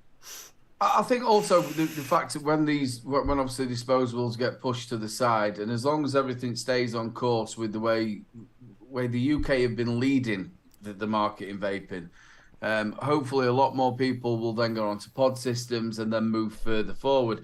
Like we were saying, again, I don't know if it was this show or on 3 Men and a Vape Show. When we first started, we had the Cigalites, didn't we? Oh, the God, batteries, I remember those. Silicon wicks, and the batteries were shit. And it was a natural progression to go on to a mod, whether you were doing mouth to lung or whether you was actually going to go on there and use a sub-ohm tank, or if you're going to go direct to lung. Yeah. Where I'm hoping that's sort of going to come back. So the progression from like maybe a pod system, which you can class as like a Cigalite or the ones with the silica wicks like we used, on to that next run of vaping. Well, the last time I was at the Advin VPZ shop here, I was talking to one of the regular guys behind the counter, and he's said over the past 6 months, and this was something that VPZ's been doing consciously for the past year, they've been trying to push people away from disposables onto pods, and he basically said pods, at least for the west coast of Scotland, pods and little mouth-to-lung starter kits, they're now outselling disposables. Because the way that they look at it is this: you walk into our shop and you spend £5, £6, £7 a day on a disposable. You can spend £12 on a UL Caliburn kit with a little 10ml bottle deal, and all you need to do is buy 3 packs of pods, maybe every month. You're saving a fucking fortune. Simple as that. Well, again, we were talking about that with the new one from these, from SX Mini. Mine was on charge. The battery went flat. Pure Max. That pod's now last me for 2 weeks. It's had probably 6-7 bottles of juice go through it. That's what you're looking at. You're wanting a pod to last you 3 weeks at least. Oh yeah. Well, unless you're vaping syrup, which is what I'm basically doing with that fucking tobacco. You're wanting 2 to 3 weeks at least. At least. And so I would imagine that these are going to come out retail price, probably what, £6? I'm guessing £6-7, something like that. Yeah. And then you're talking 3 for a tenner, 3 for £12 for Nick Salts in there. But so if they've been used to using a disposable at 20 milligram, you're going to get the same sort of flavour, the same sort of draw that you're getting from them, a lot cheaper. Because that 50-50, 0.8 or 1.0, a tank's probably going to last you majority of the day. It doesn't even need to be 50-50. I've been running 70-30 through that pod, and it's handling it just fine. Mine's 50-50. Yeah, it's handling just fine with 70-30. Just fine, but it's a fucking phenomenal bit of kit, the Pure Max. Phenomenal bit of kit. And again, you've got Oxford, the kits that they've been coming out with. Yeah, I mean, you've got Vaporesso, who've been doing like the new run of the Lux. Yeah. This is the thing that we need to be pushing for people to be on. Again, I've always said this. I do feel that the disposables do have a place in the market, but obviously the effects of sticking them in the back of a bin van. And I'd just get these out. I mean, Aspire's going nuts. The Aspire Venom X. Then there's the Aspire Flexus AIO. That's an older one, though. Then there's the Aspire Flexus, BP Sticks. That's another old one. They just sent all these in. Then there's the newer Venom LX. So, I mean, that's Aspire just ditching. I mean, they never really made disposables, but they're ditching the older pod line, and they're going for stuff like this now, which is the bigger AIOs. You're seeing a shift starting to happen. Definitely starting to happen. So should Dom Long, I recall way back when Vic said, "I am good with this and will never vape a box mod." That's when, what the fuck was it again? It was, in fact, I still have it. Do I? I think I do. Hold on. Where are we here? Come here, you. It's my box of old junk from the long hair hippie days. I don't know why the fuck I kept all these. Oh my god. The iClear. It's the old iClear 30. All you kids out there vaping and cotton, we done it the old way with fucking silica wicks. Silica wick. Came with, was it the iTaste? Yeah, the old iTaste, but I know it was this. It said that you could charge your phone as well as that, but it only had like a 1,000 some odd mile battery, so if you charge your phone, you couldn't fucking vape. I know exactly when I said it. It was when I was reviewing this. It's the old, and there's a name that some people will remember, the old Jack Vapor Evic kit again, and the coil's still fucking in it. Silica wick. I think, you know, obviously, Dom John, he follows the show all the time, always comments. But the thing is things move across. Oh, God, do they? I remember people and they go, "Oh, I'll never watch a television." Well, I can't remember that, but I'll never watch television. It's radio for me.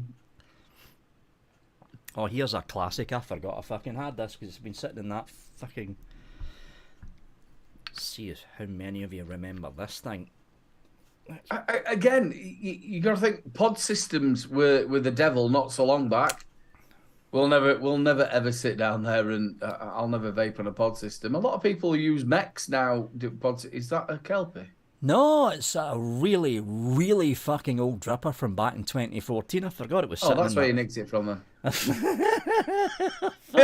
I forgot it was in that box. I mean, I've got fucking...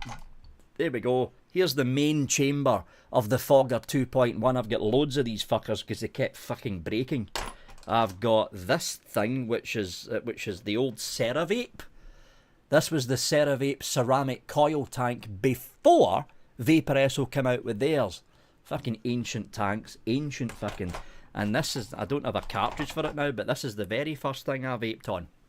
Sig-alike, with the cartridge at the back. The old 810 connections. I think mine were a bit thicker. 2005. Yeah. So at the back of the, you know, like where yours is, at the back of it is where you used to fit the cartridge in. So it was low, medium, and high. They never even saw. I don't think even on the box there was what actual nicotine was in it. Well, on mine, on the Jack Vapor, it was the Jack Vapor VIP Pro, and it was 40 milligram freebase. And I was like puffing, not thinking, I was like, oh, that's a bit rough. The next thing I know was on my fucking back seeing pink elephants floating above me, and I went, oh, that's a bit strong. So I think I dropped down to the medium for Jack Vapor, which was 28 milligram. I think it was 28 milligram, the mediums. Again, a fantastic. They came out with a Vim. Was it the Vim? Oh Vimo? Yeah, the Vim. The Vim, there was going to be working with a lot of companies to do that. They had an enclosed pod system, wasn't it? So you could buy the actual cartridges of the enclosed. They were going to work with. It didn't quite work out that way. But they was one of the first ones using DNA as well. Not using DNA boards, but they did the. It was all rubber coated. What was it called? It was all rubber. It was all enclosed, kind of not quite waterproof, but kind of. Yeah.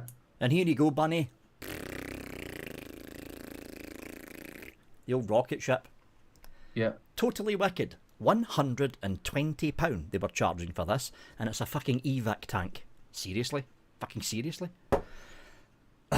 Anyway, casters questions, then we've got one more auction to do. Just before you get on that, you got to think the wattage race that we went on.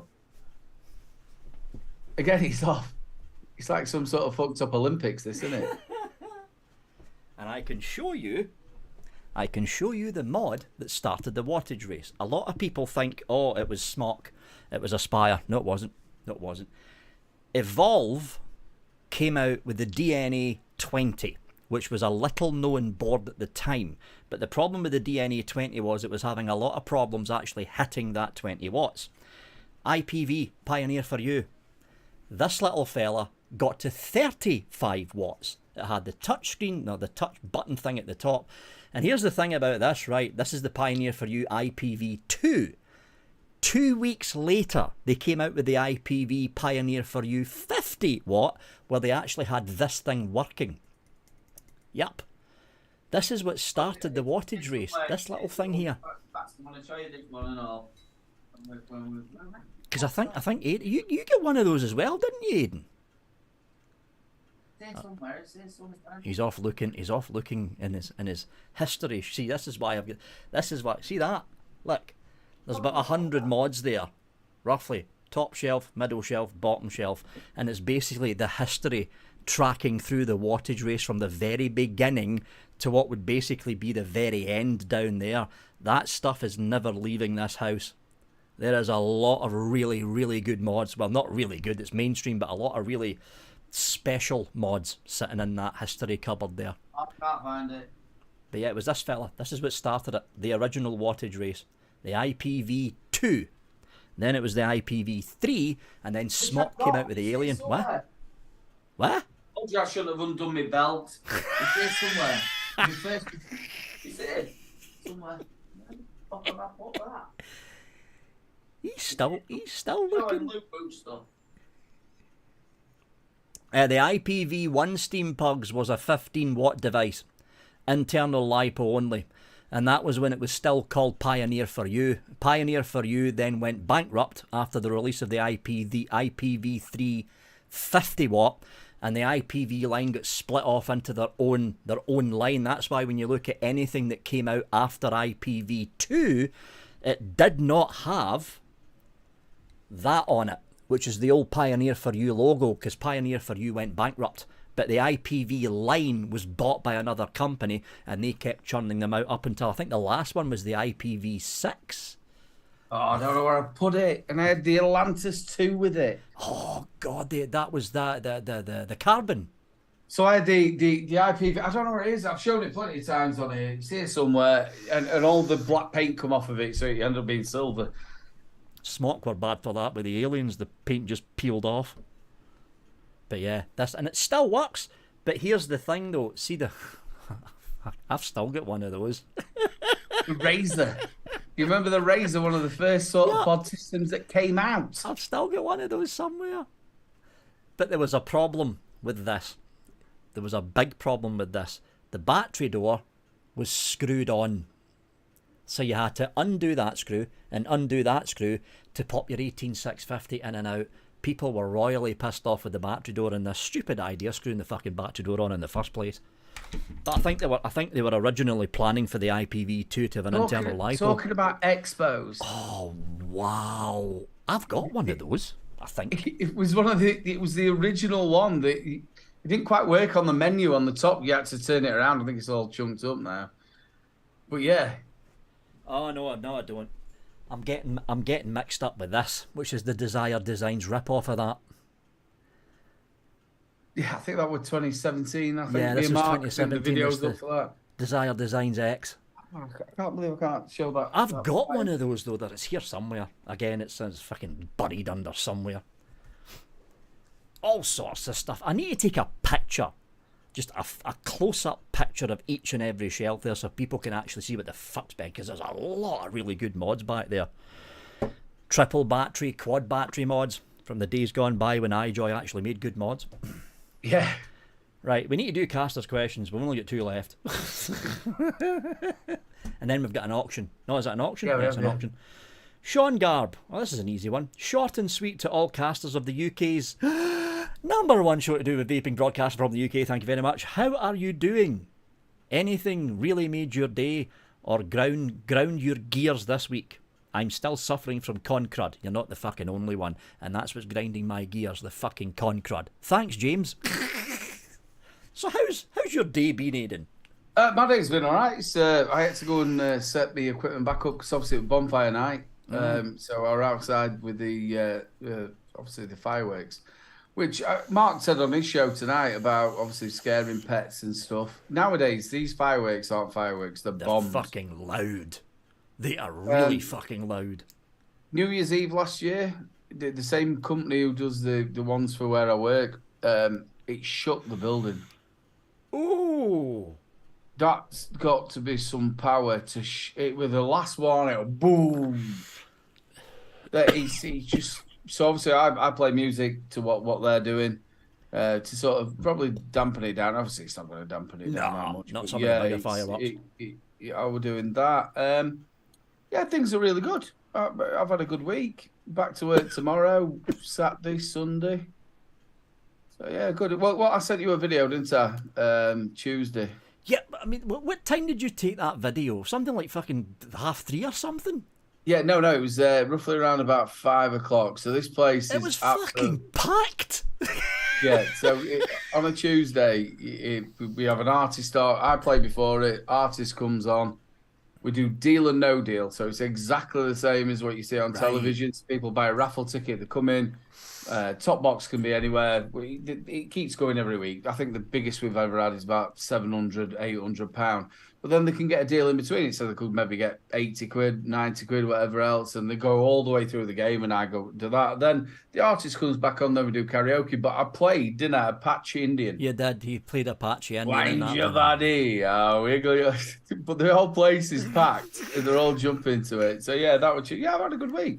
What about you? Well, apart from the con crud, I've had a semi-decent week. I'm in the middle of actually sorting out a lot of the boxes. I mean, that there, that row there, that row there, and there's more under the table, and there's the big box. I'm basically doing a mini inventory of the mods that I've actually got here in the house that I'm going to be auctioning later on in the future. That lot's staying, but everything else, I'm probably going to end up getting rid of it. So there's some really good stuff coming up. Your bedroom has turned into something more resembling a bring and buy sale from Blue Peter, hasn't it, really? And it's not just the bedroom, it's the broom cupboardy thing next door. That's all fucking crammed with gear as well. There's a lot of stuff I need to get through. A lot of stuff. AJ, we're not getting old, mate. I remember we used to have like Piff Puff Puff. Piff Puff Puff? That's what it used to be. Yeah, so the ones that you had in your garden, you'd have like a Ferris wheel that never, you know, them little tiny wheels that your dad would stick a 6-inch nail into it back and it never really went round. And then you'd have the... And then nowadays, then we'd go to Pitt. Obviously, I'm from Pitt Village. And then they'd do it all up on the Pitt top. with like massive fireworks, but they were not like they are now. They're like bombs. Birdie, did he say that, Bunny? I have some of the mechs. I mean, I've got an old Kenny Claymore sitting up there, which is in dire need of a clean. There's a bunch of mechs in there, bunch of mechs up there, and another bunch. I'm not happy with mechs. I mean, there's this thing that I did the cloud comp with. This thing as well, along with the APOC dripper on top. It's like mechs. See, I'm not saying anything here, Vic, but I've got a feeling that James is okay. I don't think that James wanted to face the music and actually see the facts, because we've got video evidence of this, haven't we? Now? Yeah, we do. Jenny Sin sent it across. Big love, Pugs. Hope you're feeling better, buddy.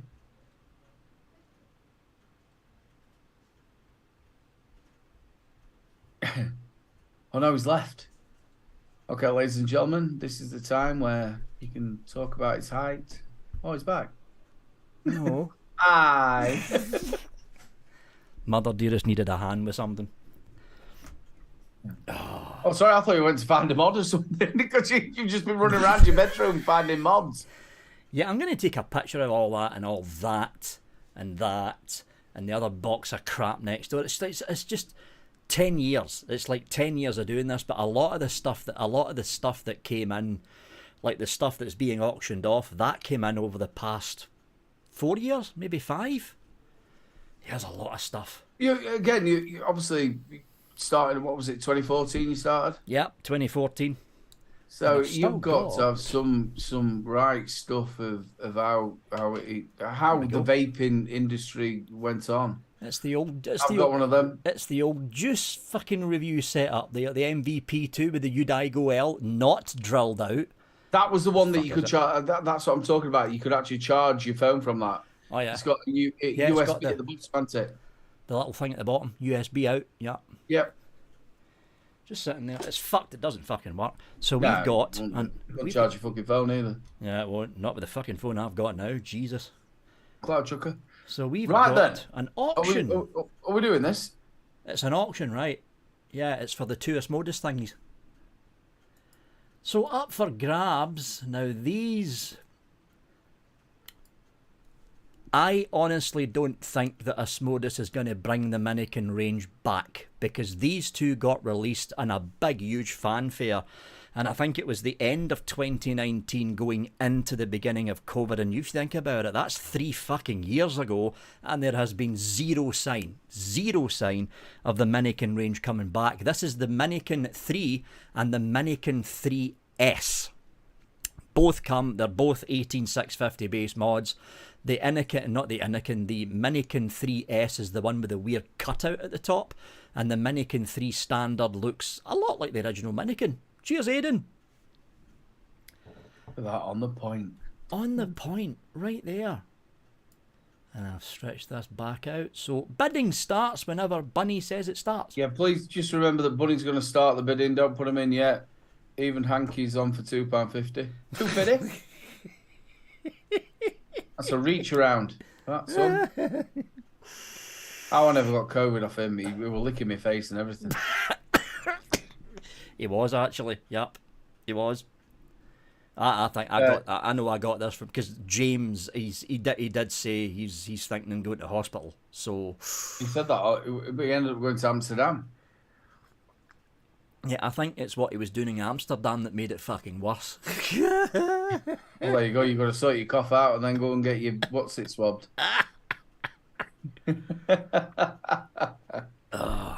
He will be on, people. We will be getting James on because he has to answer some questions. Yeah, he's got to answer Cloudgate as well. Apparently, I've still not seen the footage, so I don't know. Yeah, I've been hearing about the footage. E-Cig Click Awards are back out. Yes, they are. I forgot all about that. So yeah, E-Cig Click nominations are open for 2023. You all know how it goes now. You head over to the E-Cig Click website. Very top, there's a banner up there. First round is nominations, so you nominate your favourite live show. UK number 1. Yeah, thank you. You nominate your favourite juice, your favourite vendor, that kind of thing. And I think it's round about the 1st of December. the nominations go in, and then it switches to the voting system. It's the same way they've done it every year. No, Matt. Matt,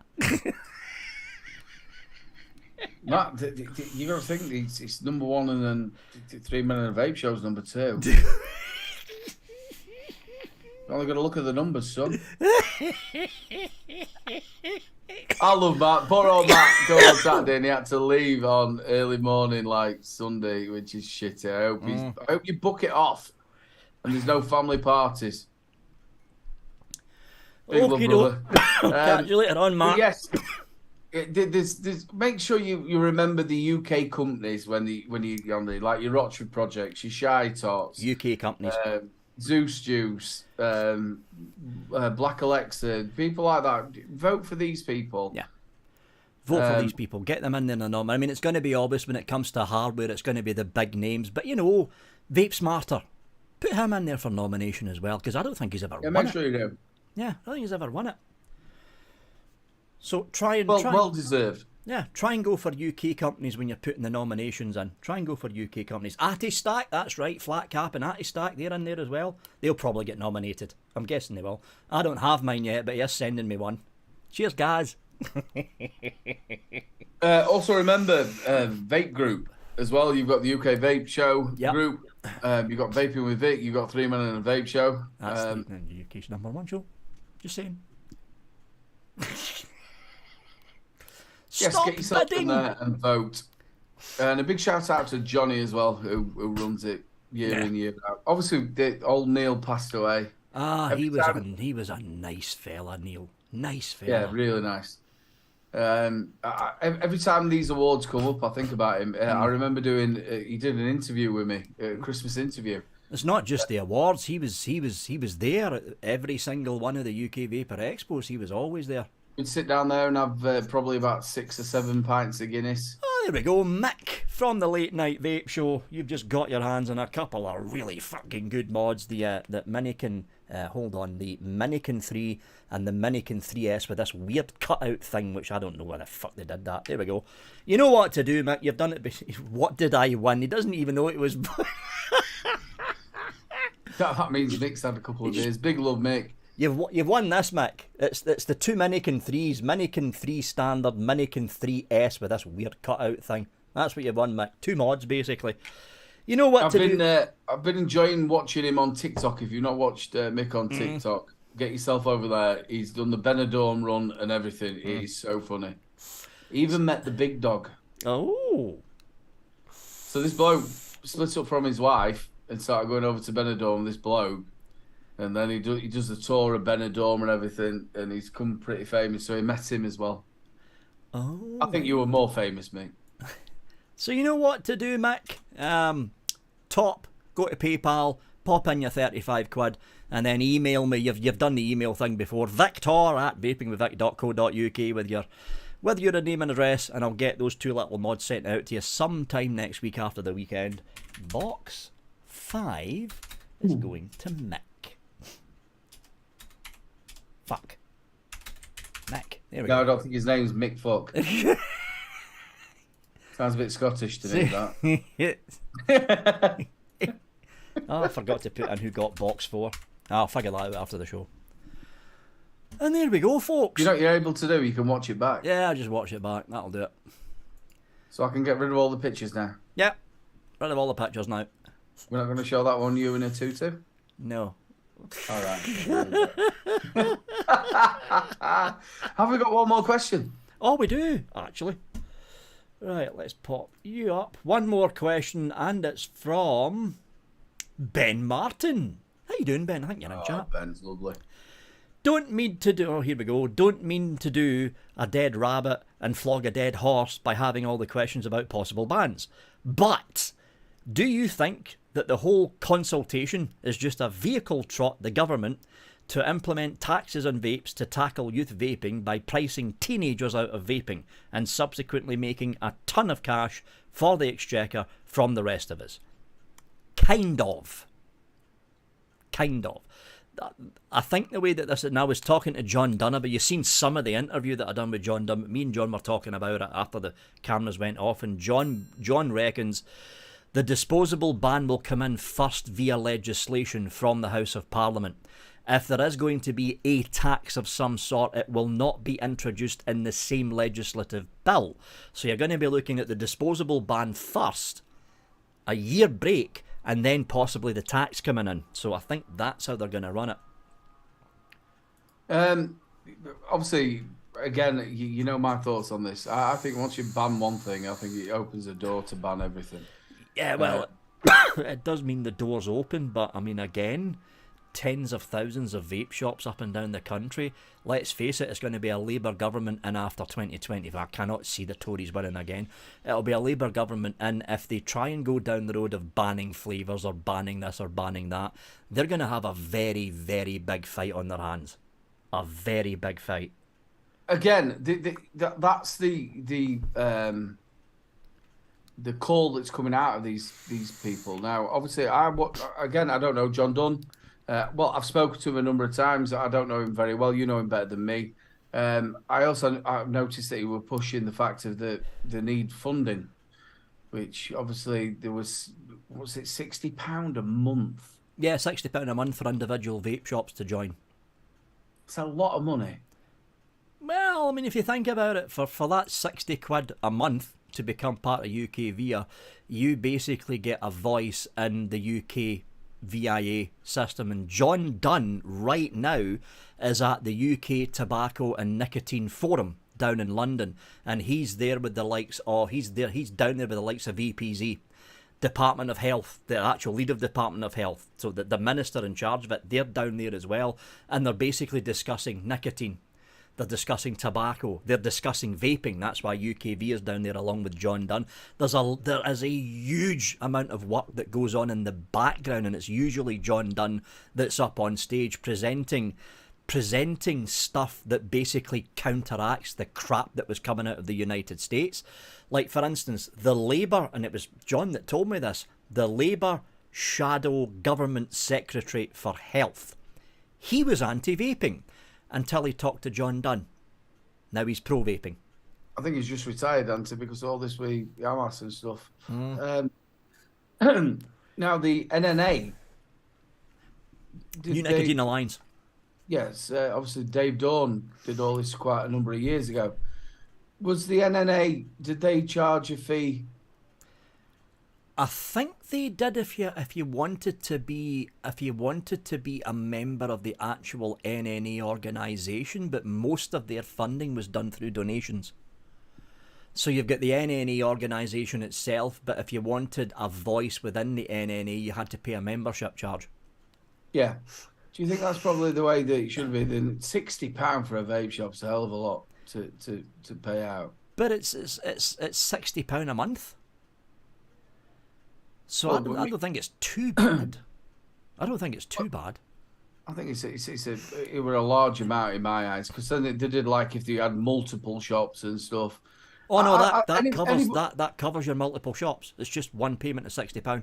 It's not every shop. There was another fee for it. No. I'm all up for anybody who's stood up there for advocacy, for vaping. But it, obviously until we get to that point, because you don't know what's happening, do you? It's no, all right. You don't.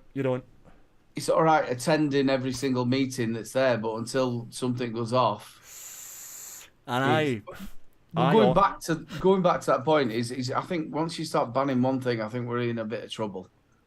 I still think, it depends what the Labour government try and do. I mean, again, there's going to be the Labour Shadow Health Secretary down at that forum that's going on in London right now. But if we're in a better position in the UK than the United States was when the shit started hitting the fan over there, we're in a far better position here in the UK. Because the UK vaping industry is embedded in practically every single high street up and down the country. It's a multi-billion-pound industry. And if the Labour Party is going to wander in 2025 and say, ban flavours, ban e-liquids, they're going to basically bankrupt the entire UK vaping industry, and they're going to have a fight in their hands. They're going to have a massive fight in their hands if they try and do that. Massive fight. I hope that happens. Obviously, we're not going to know that until it comes. It's a little bit like when we sat there all them years go back when, if I can talk, all them years back when we had the TPD coming in. God, we didn't know what was going to happen, and in the end, it was a load of shite because nothing really changed apart from we're supposed to have 2 mil tanks, which majority of the time it never really happened. Not a 2 mil tank. Bubble glasses and that, and then we just ended up having 10 mil bottles. So the juice that's annoying. The 10 mil bottle thing. I've just really hoped that obviously there's so much going off in the world, and there's so much for the government to be sorting out, and the shit show which is the Conservative government. I'm not quite sure if Labour will be able to sort it out anymore, but it needs to be a point where are we on the side of vaping, or we're not on this side of vaping.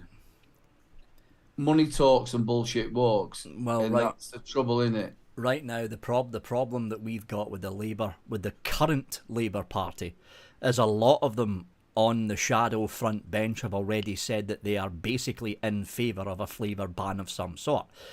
But the shadow front bench is not going to be the same front bench that we're going to see when Labour gets into power, because Keir Starmer will do a reshuffle. He's bound to do a reshuffle because that same shadow cabinet has been sitting there for about fucking 3 years now. It's going to take a concerted effort. If we get to the stage where Labour is threatening some kind of major tax hike, like above 30%, which would kill the industry, or a flavour ban of some point, it will take a major effort by UK VIA, by the IBVTA and the NNA to get people to start protesting. And the thing about the Labour government, unlike the Tory government, the Labour government shit themselves when they see people protesting. They always have. They always have. So what do we say that we've got in the UK? 3.5 million vapors? Anywhere between 3.5 to 3.3. I think the last number was 3.2 to 3.5 million vapors. Tens of thousands of vape shops.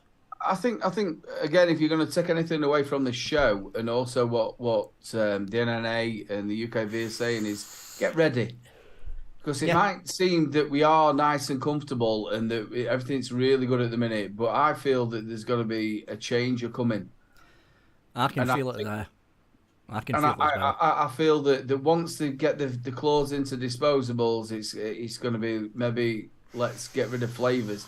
Why would you want to do that? You got to think, if an alcoholic's going to stop, you're not going to sit down there and go to him, I'll tell you what, here, drink this vodka flavoured fucking drink. All right, it's got no alcohol in it, but it's the same with tobaccos and stuff like that. That's what you'd end up with, wouldn't you? Yeah. But we can only wait and see. 2025, it's not really going to happen in 2024. 2025, whenever the new, whatever's in, either the Tories or Labour, it's probably going to be a Labour. That's when we'll start to see what's happening. January, this is what John Dunn said, January next year, so after New Year, end of January, that's when the current government is going to announce what they're going to be doing about disposables. So we need to keep an eye out for that. But he also said, didn't he, that there was not going to be like major wholesale changes? Nah, there's not going to be major changes until the new government comes. There's not going to be there's not going to be major changes until the next Parliament, which is after the next general election. That's when we're going to wait and see if it's either going to be the Tories, which I highly fucking doubt now, or it's going to be Labour. But there we go. We are way over 11 o'clock. How does that happen? It's giving me. Get a fucking meaty subject to get your teeth into. It's nice, isn't it, though? It is. It's so nice. It is.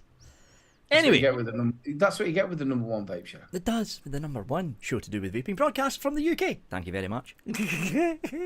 But I think that basically wraps it up. A big thanks to everyone who bought tickets. There will be more of a lead-in to the next auction. This one was very, very short notice because, hey, I need the fucking money. Simple as that. But there'll be a bigger lead-in to the next one. Maybe a couple of more higher-end stuffs as well. You don't know how to set yourself up, you. I do, don't I? Well, you've got to be honest and transparent and all that stuff as well. So, yeah.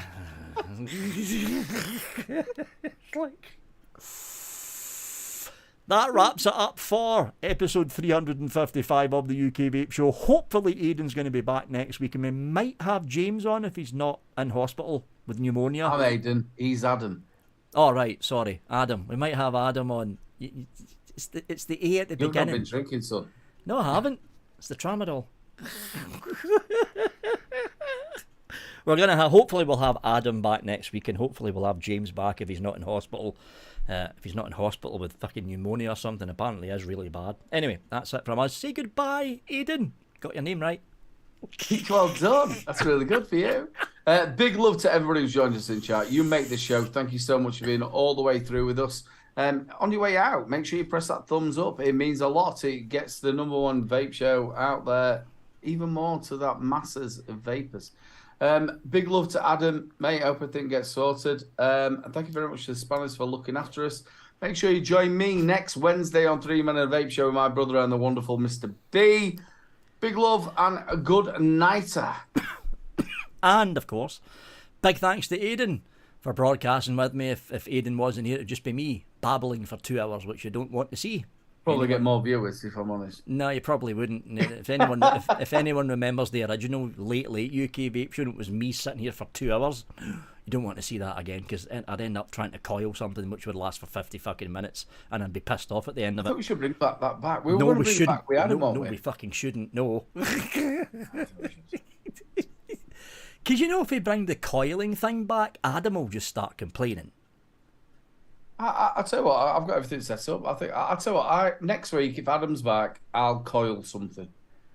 Which means that which means that we're going to be forced back into the coil thing again. Oh God! I'll do the Buddha, the original Buddha. Well, thankfully, I don't have the Aqua FX anymore. I think I gave that away a long time ago. Anyway, that is it from us for episode 355. Big thanks to Aidan, massive thanks to Bunny and the Spanners in chat, and we will see you all next week, same time, same channel. Bye! Big love!